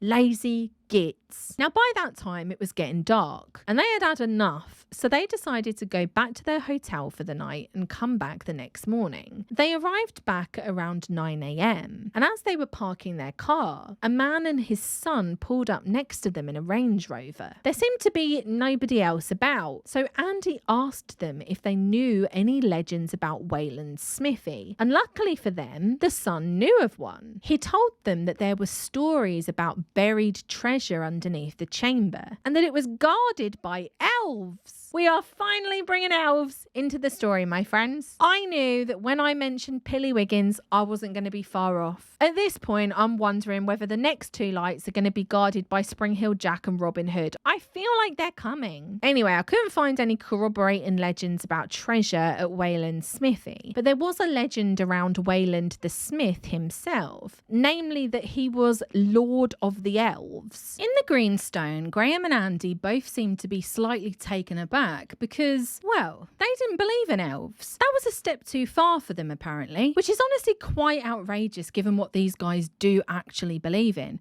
I think elves are well within the realms of possibility. I mean, maybe not in the real world, but definitely in the world that these guys live in. The son then told them that the legend goes that anyone who wanted to find the treasure would have to kneel on the chamber, bow 3 times, and ask the elves for help. So, despite not believing in them, Graham did as he was told. and called on them for help. And wouldn't you know it, the wind kicked off again, and suddenly he felt that the second light was now unlocked and that the power was back inside the Meonia Stone. They decided that the third light was going to be at Avebury Stone Circle, but they never elaborated how they came to that conclusion. Of course, Avebury also sits on the St. Michael leyline, so that could be why. While they were on their way there, Graham supposedly held the stone in his hands and had a vision of a stampede of horses. He believed that it was somehow going to be related to unlocking this third light. Andy and Graham were no strangers to Avebury. I mean, come on, anyone who's interested in this kind of stuff in England has most likely been there. I know I have. Andy had visited the site a few years earlier with John and Sue Avis in an attempt to supposedly test their psychic abilities. During that visit, John Avis apparently had a vision that one day a woman who worked behind the bar in the local pub would be involved with helping guide Andy towards something. Now, none of this was mentioned up until this point in the book, but in a 1981 article, Andy Collins did write that John would lapse into a philosophical mood and speak at length on one particular subject for anything up to an hour at a time. This would include subjects he apparently knew little about. Subjects such as the ideals of past and present cultures and religions across the world,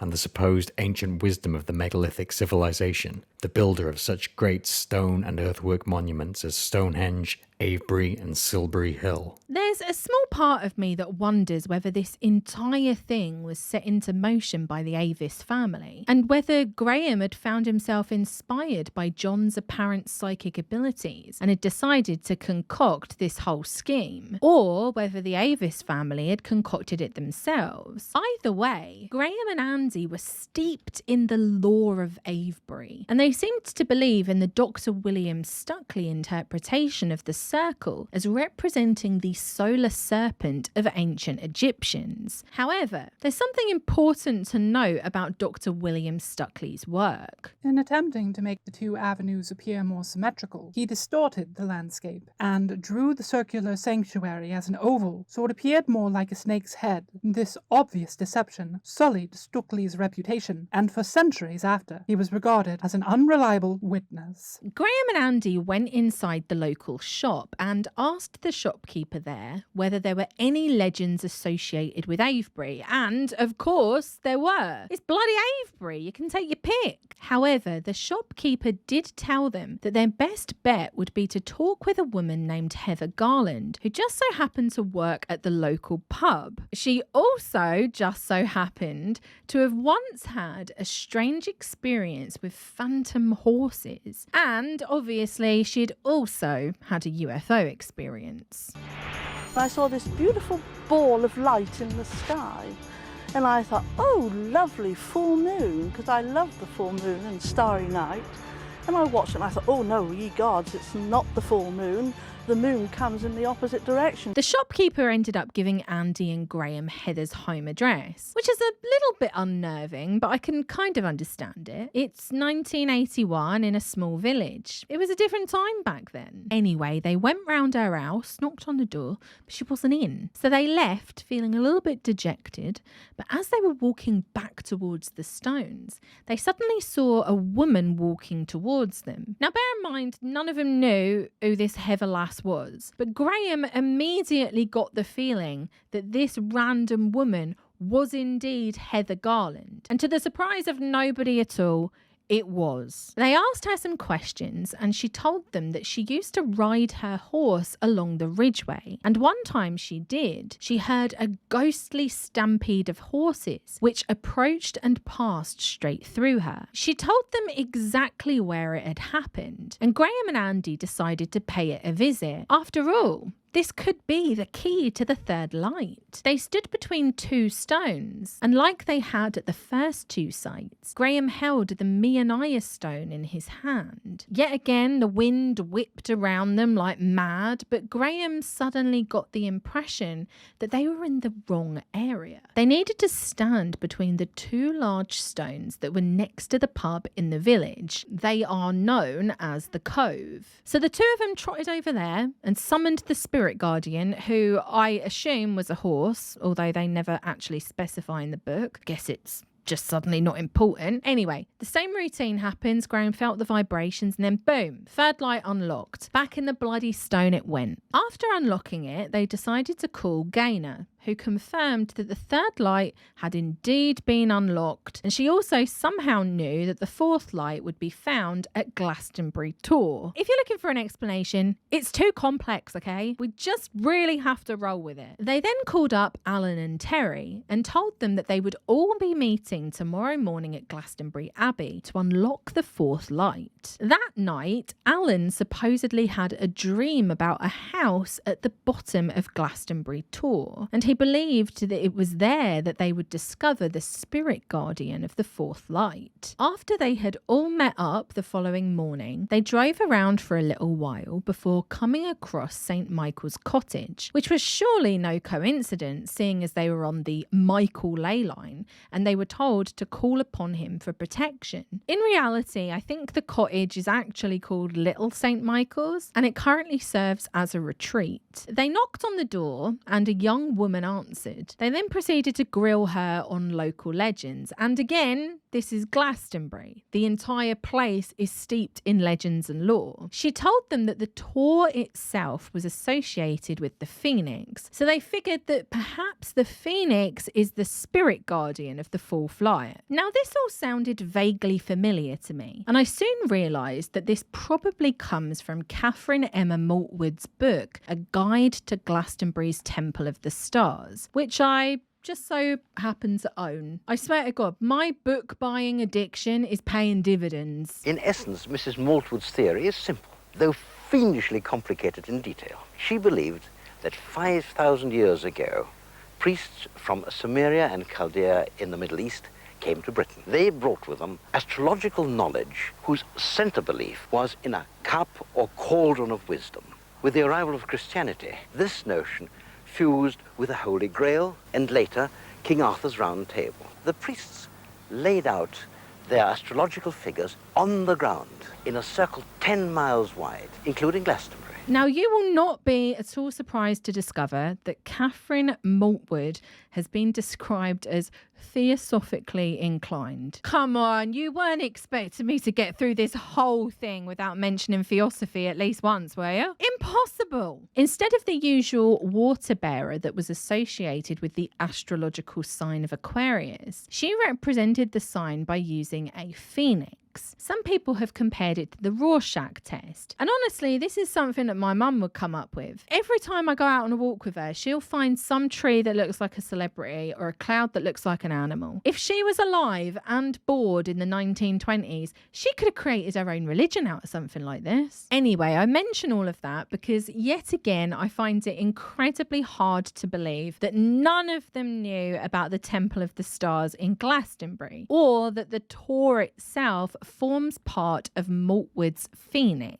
Yet again, this incredibly convoluted story becomes a little easier to understand once you realise that they were really just mixing together a bunch of stuff that they'd been reading to form their own mystery. They all made their way up the steep hill towards the Tor and St. Michael's Tower that stands on top of it. They arrived just as the sun went down, which honestly is a beautiful time to be up there. I have visited a few times and the views are absolutely breathtaking. I'll be real, it is probably my favourite place in the whole of England. They claimed that there was a carving of a phoenix on the tower itself, but I couldn't actually find any pictures of it. And as I said, I've been there a few times and never noticed it. That's not to say that it doesn't exist, right? If you know it exists, please point me to where I can see a picture of it in the comments. I know that there's a bunch of mythological iconography on the tower itself, but as far as I've seen and tried to research, there's no phoenix. But the gang were convinced that this was where they needed to be. So Graham held out the stone again, and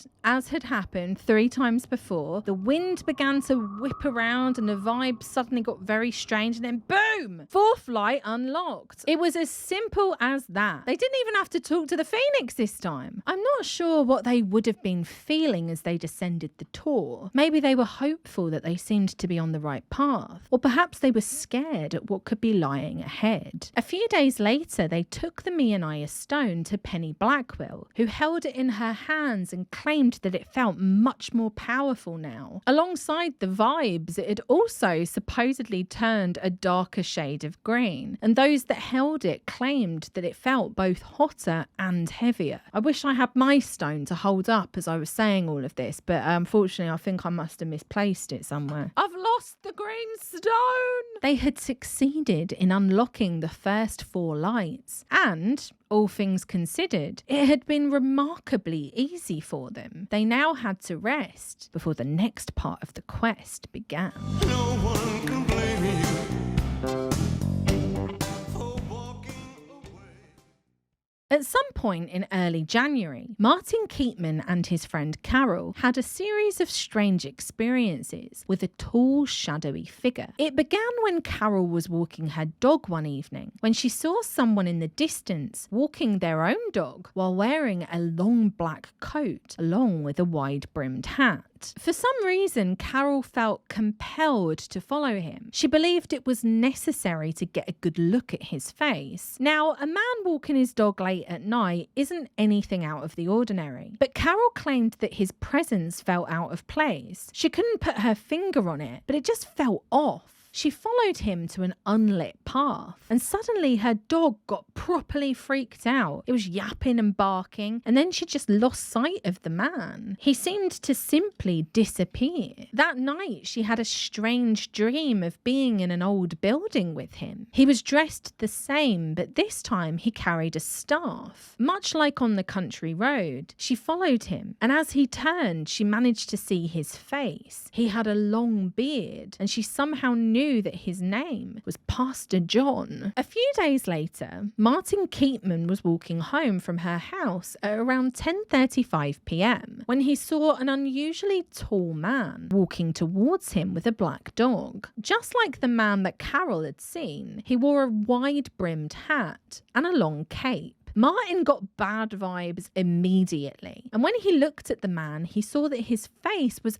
actually a black mask. Martin was well and truly freaked out, so he ran home, absolutely terrified, and when he got there, he decided that what he had seen wasn't actually a real living human, but instead an apparition of some kind. Because I guess you don't usually see guys walking their dogs wearing masks in the middle of the night. He confided in Carol about his experience, and apparently she hadn't mentioned anything to him about the man she had seen, the man she had identified as Pastor John. They had just so happened to see the exact same man. They were all giving similar accounts of what they were hearing and seeing, but having had no knowledge beforehand of what other people were seeing. At the beginning of February, Gaynor received an important message. Apparently, it was time to begin searching for the next 4 lights. I mean, by this point, they've had a whole month off. It is time to get back to work. On the 5th of February, Andy, Graham and Martin collected the Meonia Stone from Marion's house in North Wales. On their way there, all 3 of them got the psychic impression that they were to head towards Crediton in Devonshire, and that the process of unlocking the 5th and 6th lights would be similar to the first 4, but for lights 7 and 8, they would need to pass some kind of test. With the Meonia Stone safely secured, the Parasearch lads headed to Crediton Abbey, where they were approached by a large black dog. They looked around for its owner, and they suddenly saw a man that looked identical to the Pastor John apparition that Martin and Carol had both seen. Graham and Andy decided that this man must be their guide to the 5th light, so they started chatting with him. But Martin was absolutely shitting himself. He could not believe that this bloke, this ghostly apparition that he'd seen on the road, was now standing right in front of him. While they were talking to Pastor John, he made repeated references to his dog, who was named Temujin after Genghis Khan. So, because he had kept talking about his dog, the Parasearch lads decided that perhaps a black dog was the spirit guardian for the 5th light. And wouldn't you know it, just a few miles up the road, there was a village called Black Dog, and at the time it had a pub called the Black Dog Inn. Very creative. Now, there are plenty of British legends about terrifying black dogs that roam the countryside, and they are generally thought to be up to no good. The most famous account is probably that of Black Shuck, and a bunch of places around England started to be named after these black dogs. I do complain about England a lot, but we do have some brilliant folklore. Now, this village, which really just consisted of a four-way junction and what used to be a pub, was one of those places. However, the Parasearch lads believed that the pub itself was probably on the sacred site for which they had been searching. There was now no visible evidence, no standing stone or burial mound to confirm that it was once revered by the megalithic culture. But perhaps, many thousands of years ago, the small rise upon which the modern building now stood was on such a site. I'll remind you again that this is a vibes-based story. We really have just got to go with the vibe. And the vibe now is that this pub has been put on top of a burial ground or the past location of a sacred site.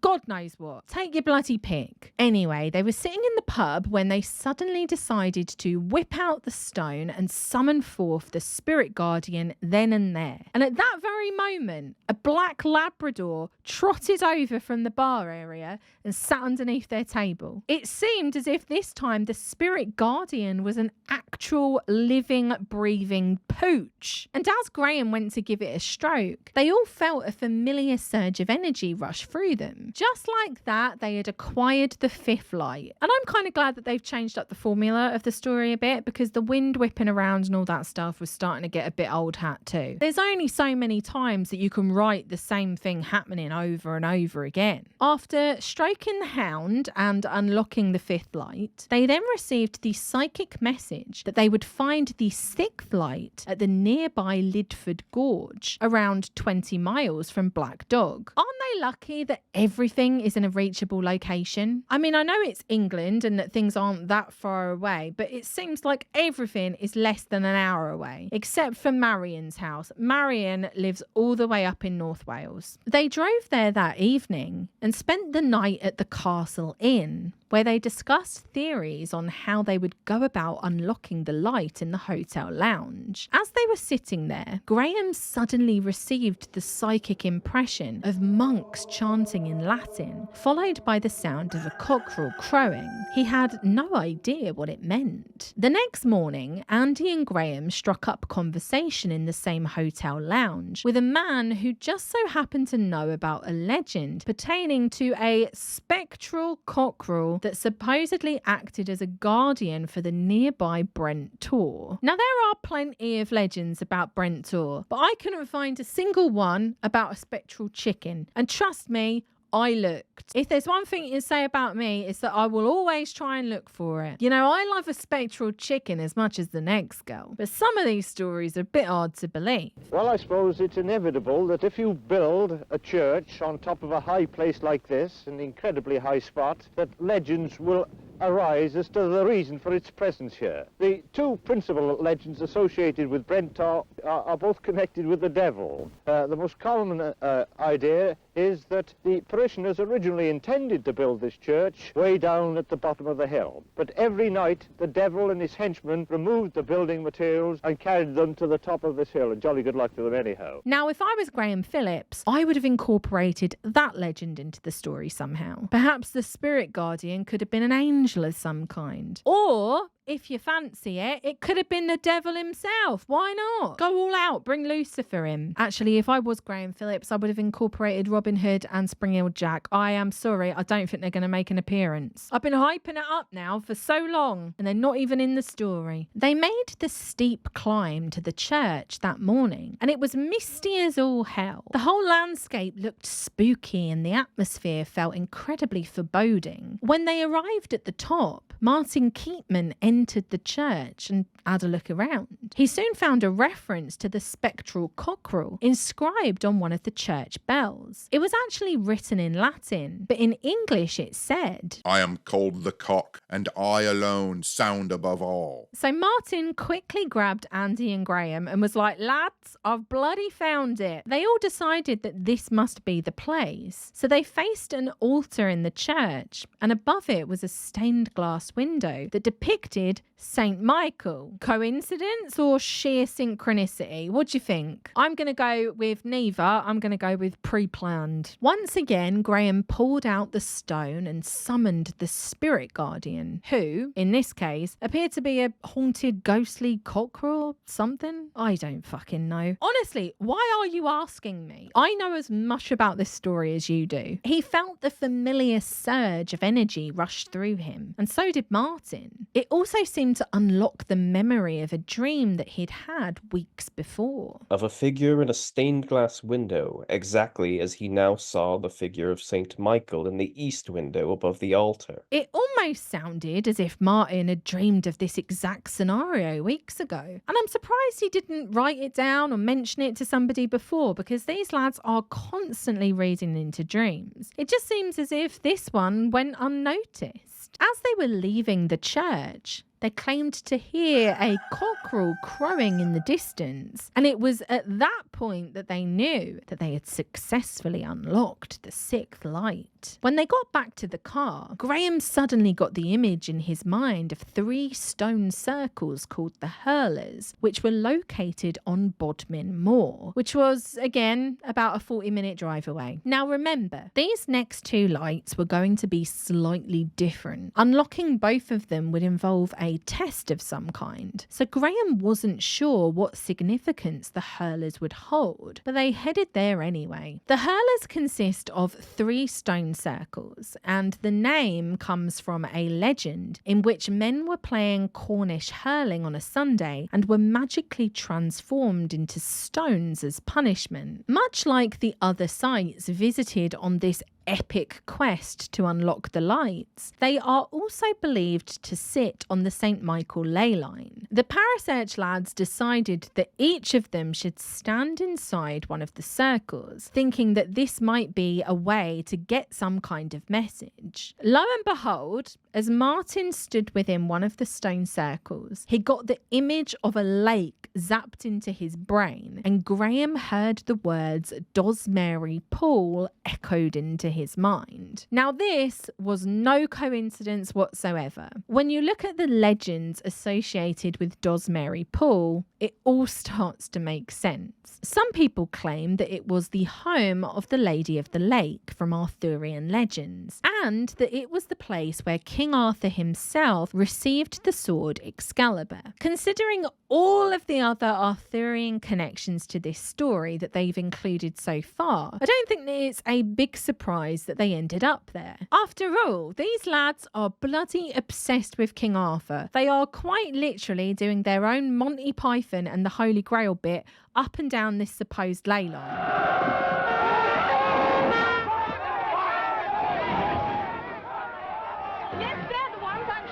And honestly, God bless them. They soon left the Hurlers because it was absolutely pouring with rain, and they decided to check into the nearby Cheese Ring Hotel, which is an incredibly British name for a hotel, I must say. They sat around in the lounge for a while and tried to come up with a game plan, when they suddenly all received psychic instructions that they were to walk to Dosmary Pool that very moment. Now remember, it was getting dark outside and it was absolutely pissing down. And to get to Dosmary Pool, they would need to make a treacherous 7-mile journey across Bodmin Moor. And they weren't even wearing waterproofs. They were not at all prepared, but they knew that if they wanted to unlock the 7th light, then they would have to follow the psychic instructions. So they all agreed that that was what they had to do. But strangely, as soon as they all agreed to make the perilous journey, both Martin and Graham felt a huge jolt of energy pass through them. To their surprise, they had the 7th light. And then another wave of energy hit them, and they had the 8th eighth light too. They had to assume they had passed the test to prove their strength of purpose in seeking the lights. Perhaps it was this dedication which had acted as a trigger to release the 7th and the 8th. What an absolute cop-out. Honestly, I think that at that point, they were all starting to get a bit tired. They had had enough of trekking around the British countryside in the horrible February weather. I mean, I can understand it. Who wants to make a 7-mile trek to a lake in the middle of the night? Certainly not me. But again, I just can't help but think, right, lazy bastards. Instead of changing it up for the 7th and 8th light, they've just decided that they need to have good intentions and then it'll unlock. I feel ripped off. So at this point, they had unlocked the 8 lights and there was only one left to go. It appeared that this one was to be the most important of all. In the weeks that followed, Terry and Gaynor both received psychic messages about how to unlock it. This time, there would be no spectral cockerel, no elves, ravens, black dogs or phoenixes. They would simply need to prepare the 8 lights that were already being held inside the stone. How would they go about doing this, you ask? Well, they had to take the stone back to Avebury on the night of Beltane, and when they arrived there, they would know exactly what to do. For those not in the know, Beltane is traditionally on the first day of May, and it marks the peak of spring, the beginning of summer, and the fertility and potential of the land and the living. At around 9:30 p.m. on April 30th, 1981, Graham, Martin, Marion, Gaynor, and Terry Shotton arrived at Avebury with the intention of unlocking the 9th light. The Parasearch crew had heard of a legend which was written about in the 1979 book Megaliths and Their Mysteries, which said, "Walk clockwise around the outer embankment in silence, and you will feel in harmony with the earth and the sky." So they did just that, and suddenly a blinding light burst around them, an aura of brilliant blue light shining brightly from their bodies, a luminous flare enveloping them all. I've referenced this once before on this channel and everyone made fun of me for saying it wrong, but I imagine it looked something like Elden Ring's Flask of Wondrous Physic. Last time I said psychic, which would have actually made more sense in this scenario. Anyway, this powerful light lasted for a short while and it almost seemed to pulsate around them. And then, as quickly as it had appeared, it was gone. It seemed as if the legend was correct and that the Parasearch crew had become in harmony with the earth energies inside the circle, and that this had somehow unlocked this blue light of power, or whatever the hell you want to call it. I genuinely don't know. I'm quite lost. It had also seemed to activate the 8 lights in the stone, but I'm not sure how because they never elaborate on it, and obviously it's too complex to understand and explain. However, I did discover that Graham Phillips is holding an event on the 31st of May 2025 this year at Avebury, where he claims he will reveal those extraordinary events for the first time for the meagre sum of 50 quid. I truly wish I could be there. Gaynor then received a psychic impression that they were to go to the Uffington White Horse at dawn, and it would be there that they would be able to unlock the 9th light. She called it the Place of the Dragon, perhaps alluding to the small hill immediately underneath it, which is named Dragon Hill. Emma at Weird Wiltshire writes that for many centuries, people believed the White Horse was not actually a horse but a dragon. It was cut into the hillside in memory of the dragon slain by St. George on top of the mound, one of only 2 locations in England that can claim this honour. The dragon's blood was poisonous, and when the creature was slain, its blood seeped into the hill, contaminating the soil forevermore, which is why nothing ever grows there. When they got to the Uffington White Horse, they decided to sleep in their cars for a little while before making the trek to the top to watch the sunrise. Now this time, they didn't even have to do anything. According to them, the mere act of watching the sun come up had seemed to unlock the 9th light. And just like that, all 9 lights were back inside the stone. The transformation was now complete. An energy that had lain dormant for thousands of years was once again awakened, returned to the stone from which it had been taken so many centuries before. The power to slay the dragon was again returned to the Meonia Stone. Apparently, months earlier, Gaynor had told them all that the secret of the Meonia Stone would only be known once the true significance of the dragon-slaying legend was understood. Now remember, early in the story, the Parasearch lads had discussed how the dragon actually represents the powers of the earth, and that by slaying the dragon you somehow master these powerful forces. So there's obviously a relation here. It appeared that they had unlocked all 9 lights, and in doing so, had unlocked an incredibly powerful force themselves.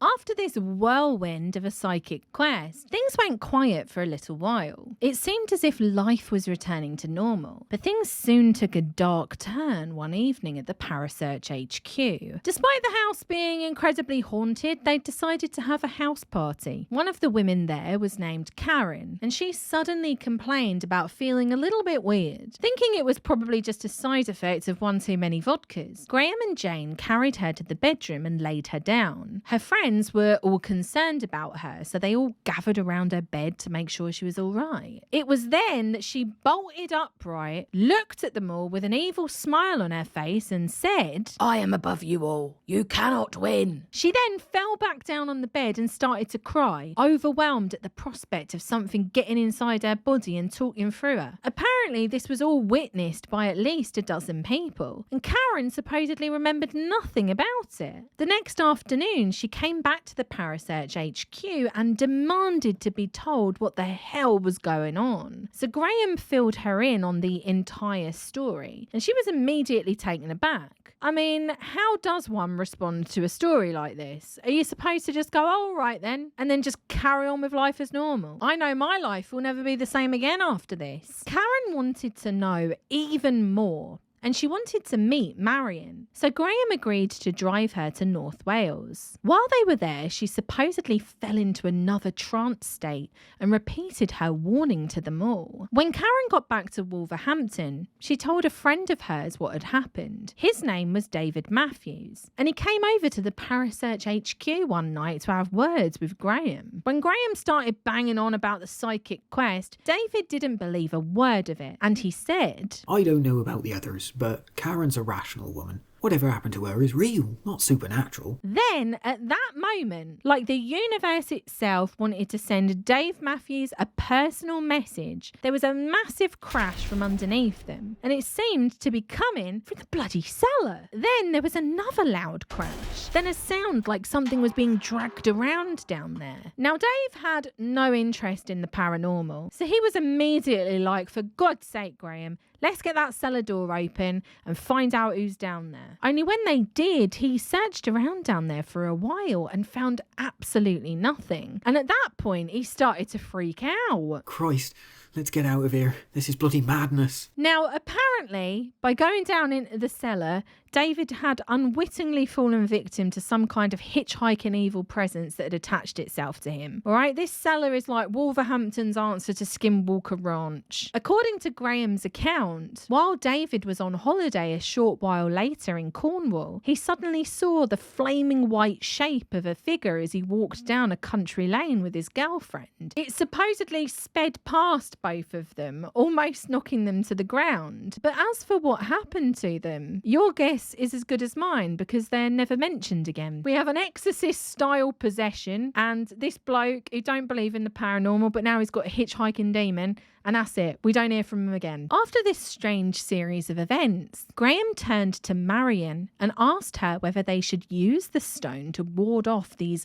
seemingly paranormal attacks, but she was steadfastly against it. Remember Remember, they didn't want to end up losing the stone like Mary Heath's group had in the 1800s. They needed to wait until the time was right. Graham theorised that the evil force was trying to break up the group once again, to isolate them so they wouldn't be as powerful. This evil force tried a bunch of different tactics, from bumps in the night to feelings of depression, strange cold spots, and the smoke that smelt like incense made a reappearance. During the summer and early autumn of 1981, it seemed to get even worse. The following events happened in quite a short succession, so I'm going to run through them bullet point style. Firstly, a female friend of Alan Beard became exorcist-style possessed and told him that he must no longer speak to the group. One night, she attacked him so violently that he decided it just wasn't worth it anymore, so he broke off contact with the Parasearch crew altogether. Then Penny Blackwell was at home one day when a tall figure dressed totally in black knocked on her door and told her that she was to have nothing to do with Terry and Alan anymore. She called Terry, who told her to call the police, but she was too scared that they wouldn't believe her. Then Jane found herself attacked in the middle of the night while she was sleeping. Something was choking her, and by this point her and Graham were starting to tap out too. Terry Shotton was driving his daughter home from school one afternoon when a man forced his car off the road. It just so happened that Terry had had a psychic vision warning him about it, and his wife Pat had started to experience panic attacks. Terry's car would also stop working if he attempted to drive to Wales to visit Marion, and the Sunderlands found that their telephone would stop working at odd intervals, and it would make strange noises, effectively rendering it useless. They called the telephone services out to investigate, but they came up with nothing. And as for Andy Collins, he was off in Essex doing his own thing. As you can tell, it was all kicking off big time. So on the 2nd of October 1981, a meeting was held at Terry and Pat's home. It was here that Marion told the group that both her and Gaynor had been having psychic impressions of a pond that they believed was somewhere close to Terry and Pat's home. They believed that if the group concentrated on this pond, it would provide them all with protection. I mean, they needed to do something at this point. People were being violently possessed and all sorts. They had to put a stop to it once and for all. When Marion spoke of this body of water, it sounded strangely familiar to Pat, and she claimed to have just been there in the spring and seemed to know all about its protective power. So they all sat in a circle and began to tune their internal psychic radios to receive a message. The one that came through spoke about a protective force that was going to be made available to them, and that it was a form of spiritual energy that flowed through the countryside. The gate to this power was to be open to them that night, as it had been in the distant past. Just as the Nine had previously used it. To witness the phenomenon, they must go outside and they would see. So Terry and Alan went outside while everyone else stayed in a circle. And as they stood in the garden, they heard a rumbling, and suddenly, over towards the direction of this so-called protective pull, they saw a bright blue flash. Now, my immediate thought is that it was probably thunder, and it was also a little bit of lightning as well. But according to them, the rumbling noise lasted longer than normal, and the flashing happened while the rumbling was still going on. So somehow that means that it wasn't thunder and lightning. I don't know how much they actually know about thunder and lightning, because I've definitely seen lightning while the rumbling was still going on. Anyway, they went back to the circle, and Pat told them all that luckily for them, this protective force had finally been reawakened. I know the question that's on the tip of everyone's tongue. How? How has it been reawakened? And I'm sorry, it's too complex to explain. The next day, Terry and Graham drove Marion home, and when they arrived, they all decided to sit in a circle once again to receive psychic messages. This time, even Marion's husband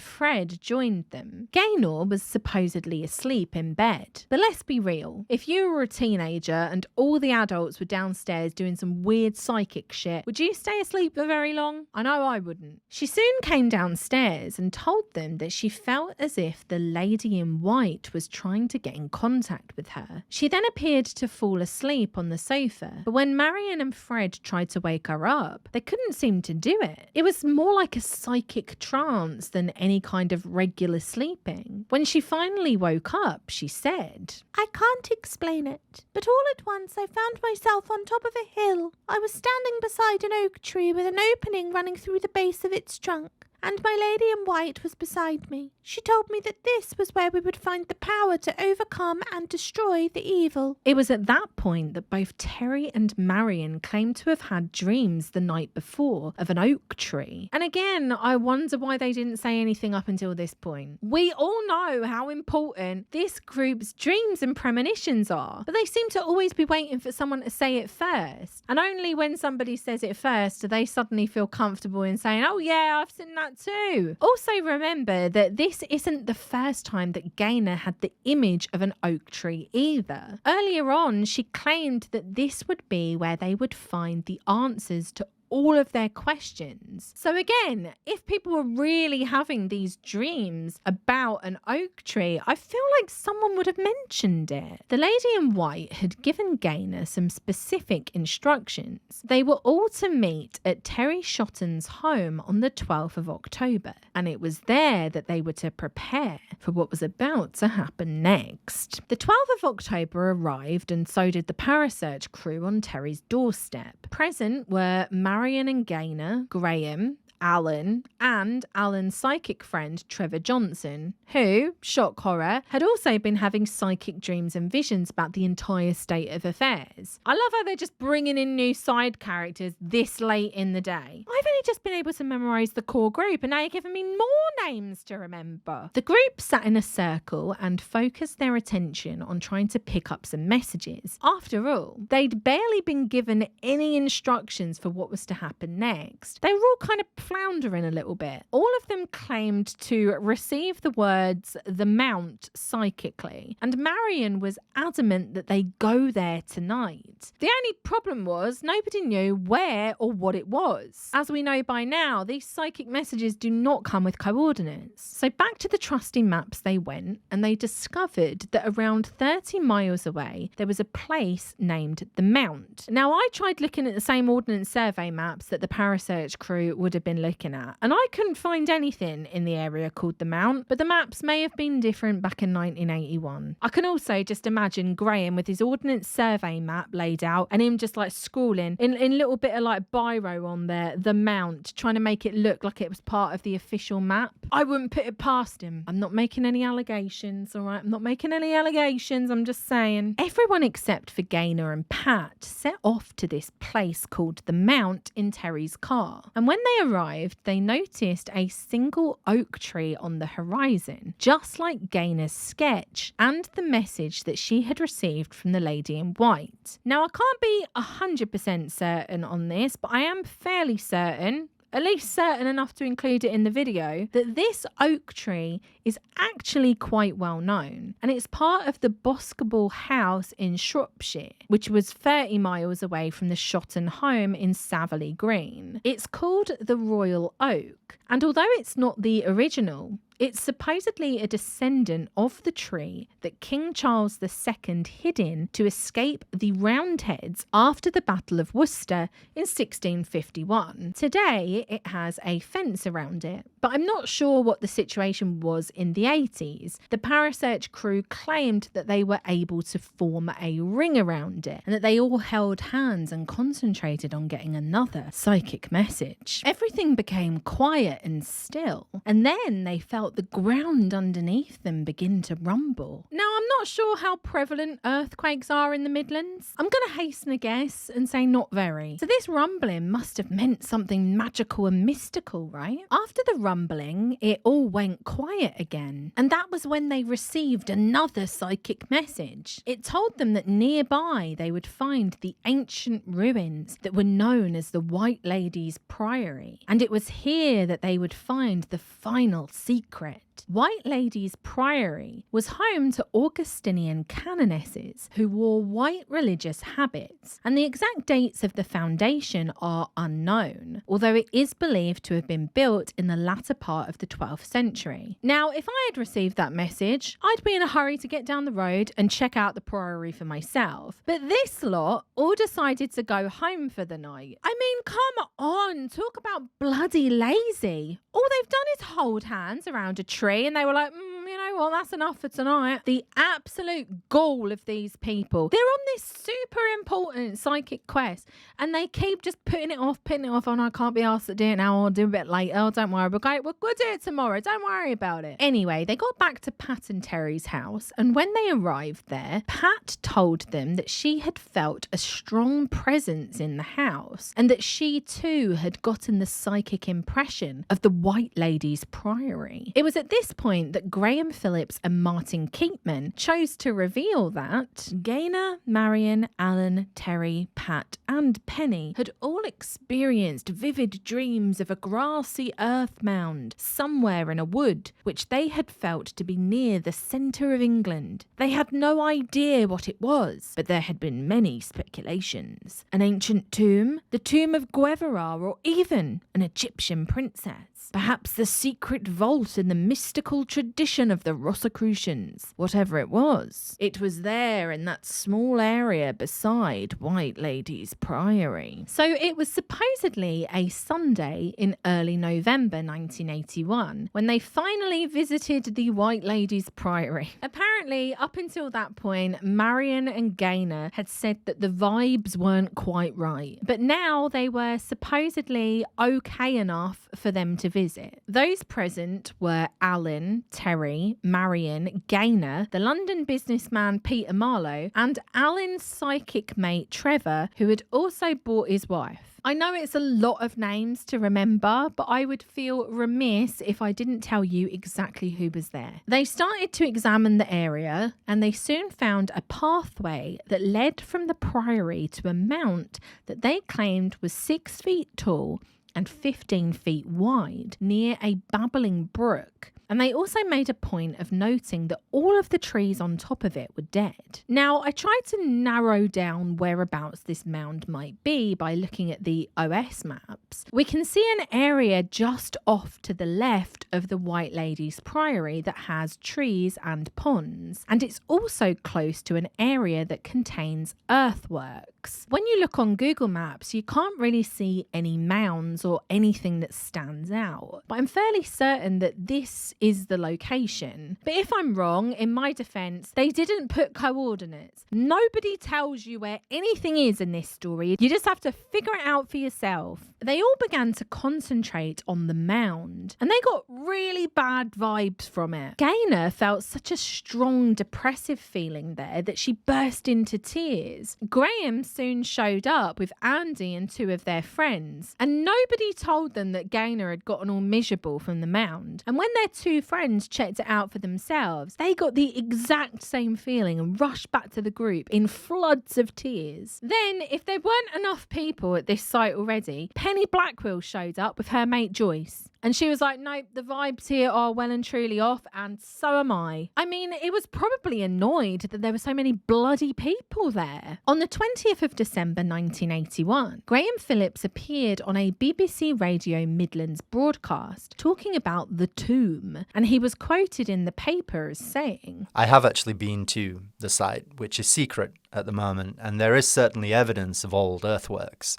At the moment, the theory is that it is a Celtic dynasty tomb or even an Egyptian one, and the group is going through the official channels necessary before excavation work can begin. The group, which has part-time workers all over the country, believes that some people are psychically gifted and aims to put these gifts at the service of the communication, but what, if anything, lies at the site will not be revealed until the excavation is completed.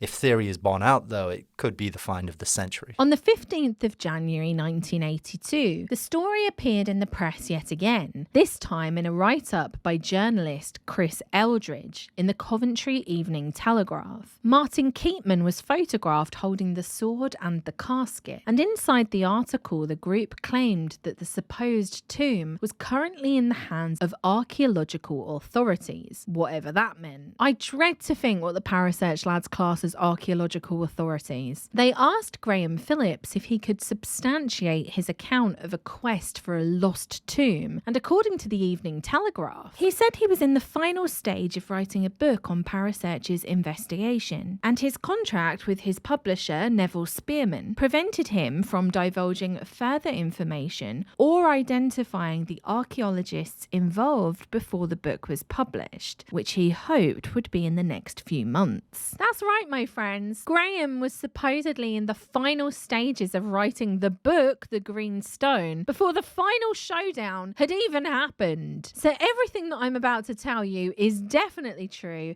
and is absolutely not an incredibly dramatic fictional ending to an already completely made up story. And they definitely didn't just throw this all in at the end to sell more copies of a book. What a ghastly insinuation. 2 days after that article appeared in the local paper, Marion called both Terry and Alan and told them to come to her house immediately. It appeared that Gaynor had dreamed of the lady in white, and apparently a message was going to come through imminently. Just after 10 p.m. that evening, as Terry, Alan, Marion, Gaynor and Fred all sat in a circle, they received an unnerving message. This is the time that the dragon shall be slain, the time for the destruction of the evil one. You had to be brought together by me. No previous knowledge could help you. The time is now. The lady in white also told them that they would meet again on the 30th of January, and that up until that date they all needed to rest and build their strength, and that some of them would receive psychic impressions in the meantime. It appeared as if they were heading towards their final battle.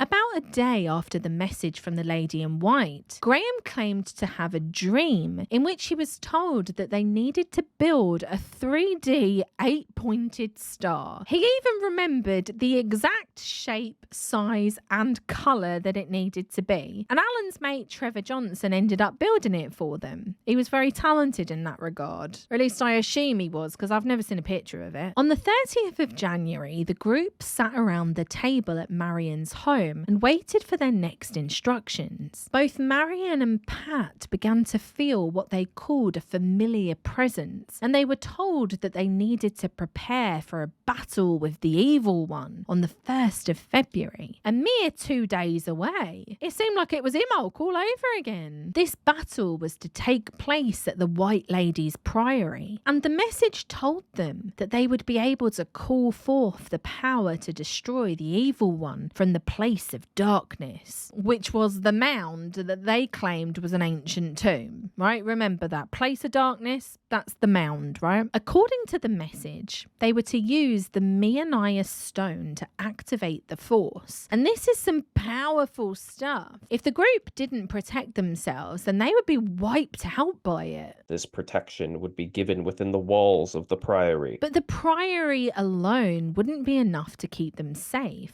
They were also told to visit the protective pond near Terry and Pat's house at sundown on the 1st of February. They were to bring with them the 3D star that Trevor had built. It would supposedly collect all of the protective energy of the pond and store it to keep them all safe. This is the most ridiculous thing. Honestly, the choices I've made in my life to lead me to this point, to cover this story. We're talking about some bloke who's had a dream. He's like, I have to build this 3D star. And then he's given all the measurements to another bloke who's like, yeah, all right, I'll build it for you. And now they're going to take it to a pond, and the pond is full of like psychic protective energy.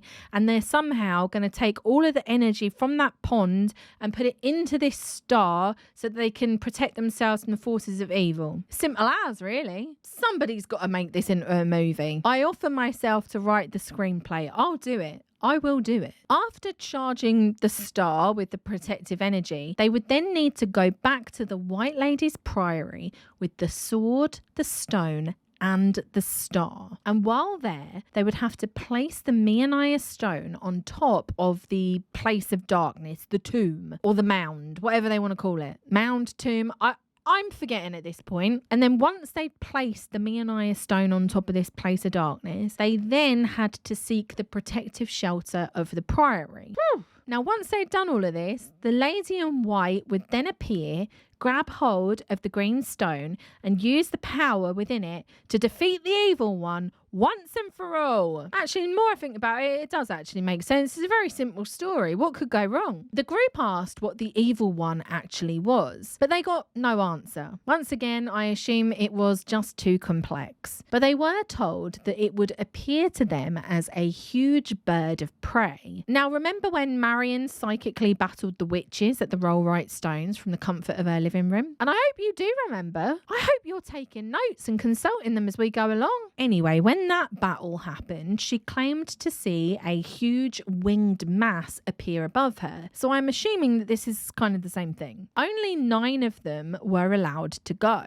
Marion and Gaynor had to be there. That was a non-negotiable. But they had to make a decision on who else to invite. The next evening, Marion took her dog out for a walk at around 7 p.m. when she claimed to have experienced the strangest feeling, almost as if the world had been put on pause, as if she was dissociating. Then, at 1 a.m. on February 1st, she was up talking to Graham when suddenly both of them got that exact strange feeling. They claimed to have felt as if they were in a vast empty hall, and soon after they felt the presence of the lady in white. She said, "I have given you a message of deception." Then Marion suddenly fell into a trance state and began rocking back and forth. When she started speaking, Graham wrote down everything that she said, and I'll abbreviate it for you because it was quite a lot. At the place of darkness there exists a great force so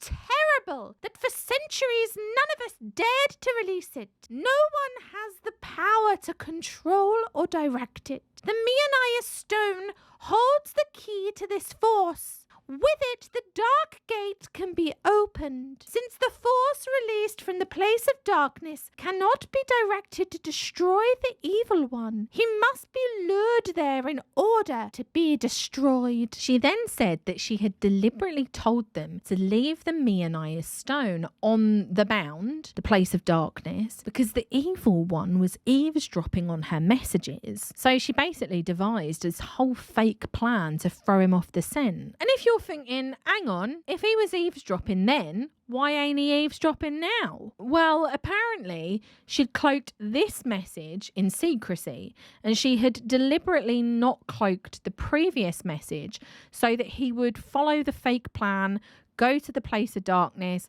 and try to receive the Meonia Stone, which would apparently free him for all eternity, not knowing that it was a fake. I will use myself and the stone as bait, but the power cannot be directed towards him until I have lured and brought him fully manifest to the place of darkness. The power you will then summon can destroy him. She said that Marion was to use the stone and release the force from the safety of the White Lady's Priory, and it was there that she would be able to open the dark gateway and defeat the evil one. She then told them that they weren't allowed to speak of this at all until it was all over. They weren't even allowed to chat amongst themselves about it because the evil one might be listening. He's a right nosy bastard. So everyone except for them needed to believe that the Meonia Stone was actually left on the mound, while both Graham and Marion had to pretend to leave it there. At the moment of confrontation with the evil one, they would also have to thrust the sword into the 3D star for extra protection. protection. And apparently they would all know what to do when the time came. They would also know it was safe to leave the Priory when they saw flashes of light in the sky. I would have had a few words for the lady in white. I would have asked her, what is the danger involved in all of this? Have we done an appropriate risk assessment? Basically, am I going to die? But that's just me. I'm not psychologically ready for a battle with the forces of evil. I can't even stand scrolling on Twitter nowadays. The next day, Mike, Alan, Gaynor, Marion and Graham all arrived at Terry's home. Terry himself had brought along 3 mates to make up their numbers to 9. As instructed, they made their way to the protective pond and placed the star on a grassy knoll next to it. Not that grassy knoll. Then they stood around the star in a circle and waited for something to happen. Now, obviously, we're all familiar with this story at this point.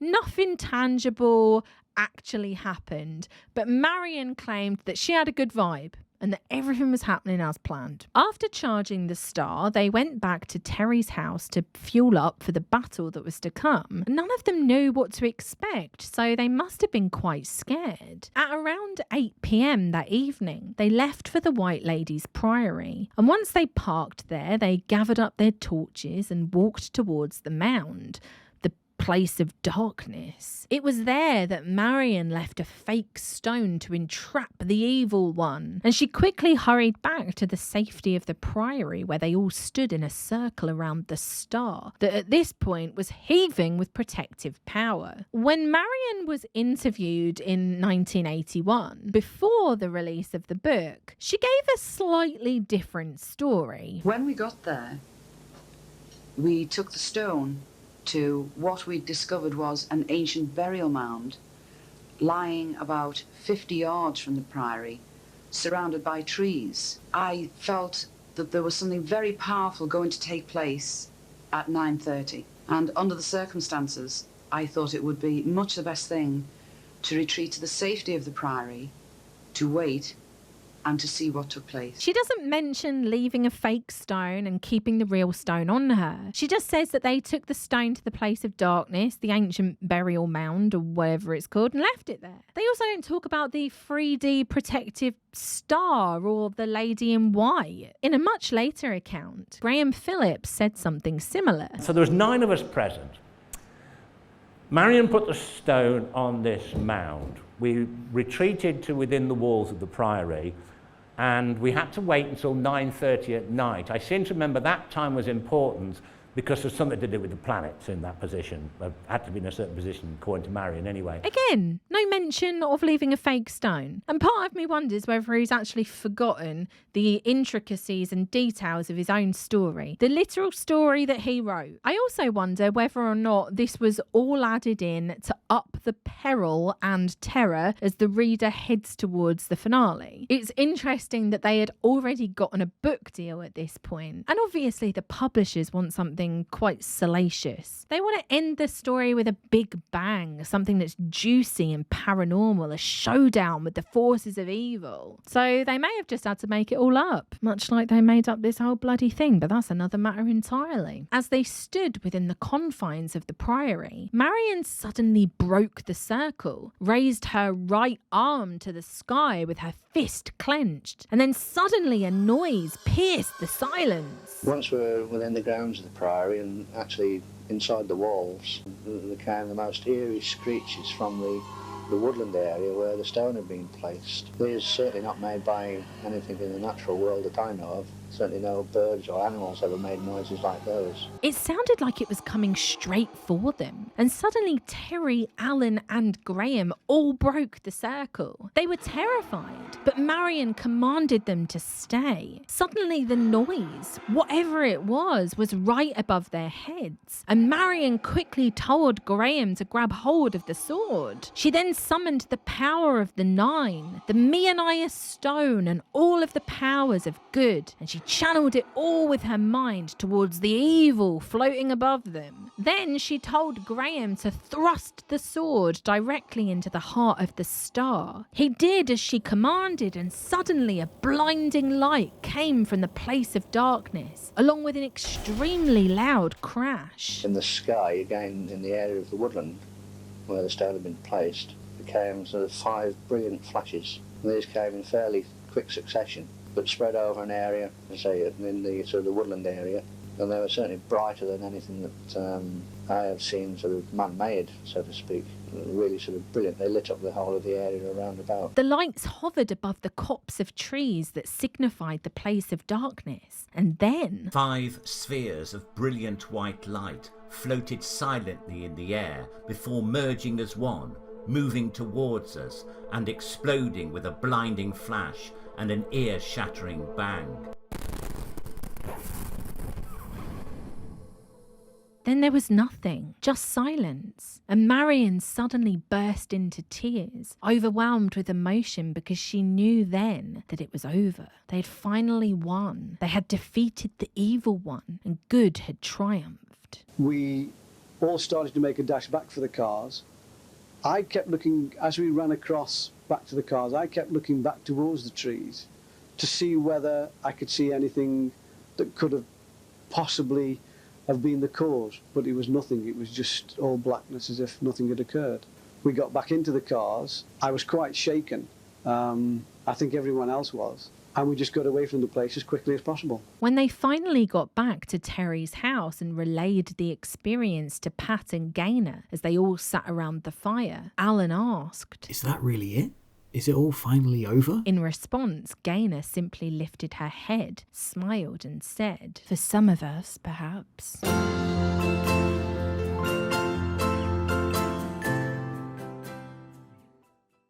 The Greenstone book was released in 1983, and it received fairly positive reviews in some corners. If you only read one book in your life, read this one. If you only read 2 books in your life, read it twice. But Andy Collins, one of the main people involved in this psychic quest, had a different take. There is no way that serious exponents of the Earth mysteries and the paranormal will even attempt to believe the contents of this book. What it claims as fact is beyond the acceptance levels of normality, and unfortunately, the authors have not helped the situation by using the novel-like third-person approach. Only the very gullible will take this book seriously, and this is a sad fact, as I know there to be more behind the affair than is presented in The Green Stone. The public appetite for the story must have been there because, sorry to spoil the surprise, but the story didn't end with the Green Stone. In 1986, Graham Phillips and Martin Keatman released the sequel, The Eye of Fire. 2 years after discovering the Green Stone, the most important questions remained unanswered. What had become of the strange secret once held by the Order of Meonia? What terrible event brought about its downfall at the end of the last century? And how were they all involved? The answers to these questions were more disturbing and more frightening than any of them could possibly have imagined. Their year-long search became a real-life horror story.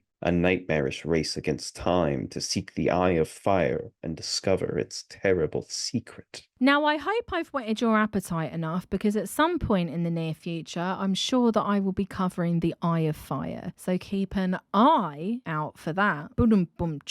Although Andy Collins was unhappy about the Greenstone book, he didn't turn his back on the world of psychic questing. He just kind of went off on his own for a bit. And in 1985, he appeared in the BBC documentary, The Strange Affair of the Glastonbury Legends, where he gave a concise description of what psychic questing actually meant. Andy Collins lives in Essex and is following what he calls a psychic journey.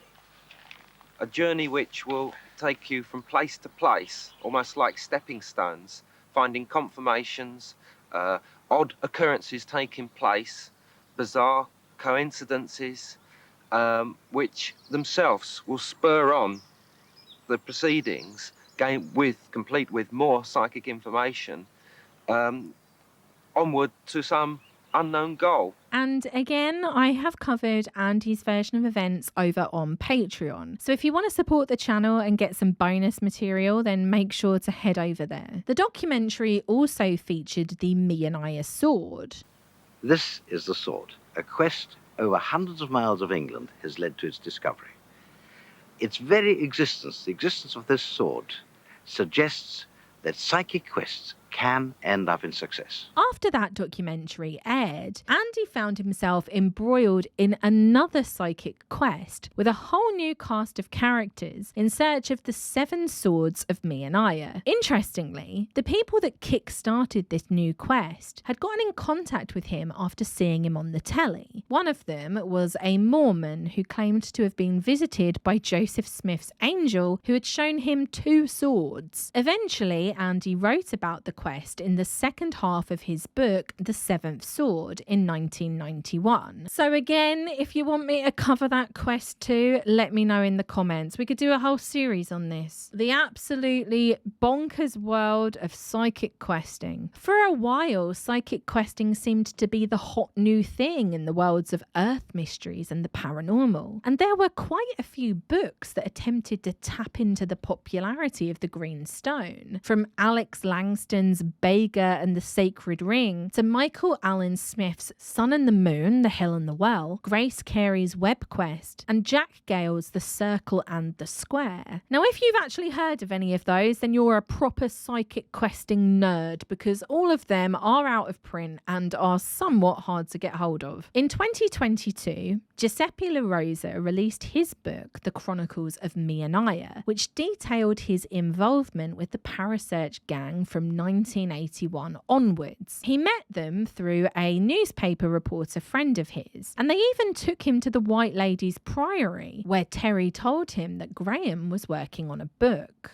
It's going to be a story that people will find hard to believe, but it happened, and it won't be long before you are witness to what is occurring in the project. Of course, Giuseppe began to get involved, and he became one of the main characters in the sequel, The Eye of Fire. When I was looking at reviews of Giuseppe's 2022 book, I found something quite interesting. In a review published in the Fortean Times, British ufologist Andy Roberts wrote, This reviewer, then an active ufologist and Earth Mysterian, watched skeptically as psychic questing developed. I knew many of the players and was later married to Gaynor Sunderland for several years, and was told that psychic questing and its quests were hoaxes initially confected by her and Graham Phillips and brought to life by the unwitting participants. The Greenstone and other objects were a mixture of costume jewellery and cheap antiques with no intrinsic powers other than those vested in them by the belief of the questers. Are we shocked? The whole way through this video, I have been adamant that Graham was making this whole thing up, and I thought that he was in cahoots with Marion, but apparently he's bloody Gaynor. I mean, let's be real, he was probably in cahoots with both of them. But despite all of this proof, he still sticks by the story to this day. And I have to be honest, I know that Andy Collins is part of the Graham Hancock pseudo-archaeology world, and to be clear, I have no love lost for those guys and the theories that they push. But I kind of think that Andy actually believes in this stuff. And perhaps Graham Phillips has fried his brain with so much psychic questing that he's kind of started to get high on his own supply. When you spend all of your time in this world of magical make-believe, it's incredibly easy to start believing your own bullshit. That pretty much happens in every case that I cover on this channel. As for the Greenstone itself, following the death of Marion Sunderland in 2006, both Andy Roberts and Gaynor Sunderland decided to sell both the Greenstone and the casket it was found in. In a lengthy article, Andy Collins wrote, It was with equal regret that I learned just 4 days after her funeral that Gaynor Sunderland and her partner, Andy Roberts, the well-known UFO writer and researcher, had put the Green Stone, the casket it was found in, and other questing items previously belonging to Marion up for sale to the highest bidder. I learned this from a third party by email, and at first thought the whole thing was a joke. The Green Stone for sale. Yeah, pull the other one. However, I contacted Andy Roberts, who was handling the sale, and discovered that this was indeed correct. He also made it clear that if the proposed sale did not raise what he described as a reasonable offer, he and Gaynor would withdraw the sale and bury the lot to confuse baffled archaeologists and contemporary questers in years to come. I'm sorry, I've got to laugh. I love how in the mid-2000s, Gaynor Sunderland does not give a shit about psychic questing anymore. She's just like, you know what? Sell the bloody lot of it, or bury it all for all I care. After all, it is all just cheap antiques and costume jewellery. Andy quickly got to work launching the Green Stone Appeal to try and buy the stone himself. Whereby members could submit £50 or more in order to increase the amount of the final offer to be made by the consortium. Pledging this amount would not have entitled anyone to partial ownership of the item, simply a ticket to an event to be planned at a suitable venue in the vicinity of the Swan's Neck. This is the distinctive U-shaped bend on the River Avon where the green stone was found back in 1979. In addition to a day of lectures on the subject where I would have explained why the story was still relevant today, those with a ticket would have been given a chance to have a one-to-one with the stone, and we could have ended the day out at the Swan's Neck. Still a very magical sight indeed. He may have had good intentions, but it really does just sound like a money-making scheme. Eventually, Andy Roberts sold the stone and the casket to an anonymous bidder who paid £14,000 for it. Some people have got more money than fucking sense in this world. Apparently, the guy showed up, gazed reverentially at the green stone and asked, "Does it still have the power?" To which Gaynor replied, "Yes, it has the same power it has always had," which presumably was none. Absolutely no power at all, except for the power that people projected onto it. I don't know, I guess if I was rich, maybe the Meonia Stone would be like a fun thing to have, but I would feel incredibly wasteful spending 14 grand on it. Understandably, Andy was not very happy that somebody else had beaten him to it, and he expressed frustration as to how the entire auction had been handled. Everybody knows that you wait until the last minute to make your bid, watching carefully what everyone else is doing. Now we won't even be given a chance to do that. But he did try to look on the bright side. I have been amazed at the manner in which the questing community has been drawn together by this green stone sale debacle. Everyone has pulled together in such a way as to ensure that its legacy is secured for the future. Thus, we should be celebrating and not commiserating at this time. All is not lost as I have feared, for now I realise that interest in the green stone and psychic questing as a whole is very strong indeed. Moreover, that in the future it will support further conferences and one-off events. And I kind of think he was right, that there is still a strong interest in psychic questing. Before my husband recommended that I do a video on this, the only psychic questing story that I was familiar with was Hellier, which in many ways is a modern take on this entire weird subgenre. If the Parasearch lads were setting out on this psychic quest in today's world, they wouldn't have a series of books, they would have a YouTube channel, let's be real. I really wouldn't be surprised if the people behind Hellier were influenced by the Green Stone, and they do kind of owe it a bit of a debt. Much like this story, it involves a group of people who are already primed to believe in supernatural occurrences, yes-anding themselves into oblivion, complete with hypnosis and the apophenia that accompanies people that think that they're unraveling a mystery in real time. The people within the group have their suspicions and theories reinforced by those around them, and they end up descending into absolute nonsense. But hey, I guess it all makes for a good story. Nowadays, it seems that Andy Collins makes his living from writing pseudo-archaeological books and appearing on Ancient Aliens. And honestly, who expected any less? As for Graham Phillips, he still occasionally partakes in the odd psychic quest. You'll be happy to know that despite having a falling out in the 80s and 90s, the two of them now seem to be friends again. Courting we will go, rolling in the clover beneath the U.S. Thank you very much. So that's the end of the Green Stone, and I hope that you've enjoyed it. I'll be honest with you, I had no intention of making over 4 hours worth of videos on this story, but I find the details quite interesting, and I wanted to do it justice. I have truly fried my brain with this one. It is full up to the brim with absolute garbage. So if you want to help me detoxify, you can join the Patreon, and maybe one day I'll be able to afford therapy. As always, let me know what you thought of this absolutely insane story down in the comments below. And as always, thank you to my wonderful patrons. It is your support that enables me to continue making these videos. I cannot tell you how much I appreciate literally every single one of you. If you want to join the Patreon, you can head over there. We've got a bunch of different tiers. We have Discord server, there's exclusive videos, there's some audio content on there. I'm going to try and add more things over there. I need to think of things to add, but I will add things eventually. So that's it from me. I've been recording this now for nearly 4 hours because this video is excessively long. I feel like I need to go get myself a stiff drink. I actually feel like I'm just on the verge of passing out. Anyway, thank you for watching, and I will see you in the next video. Bye. I just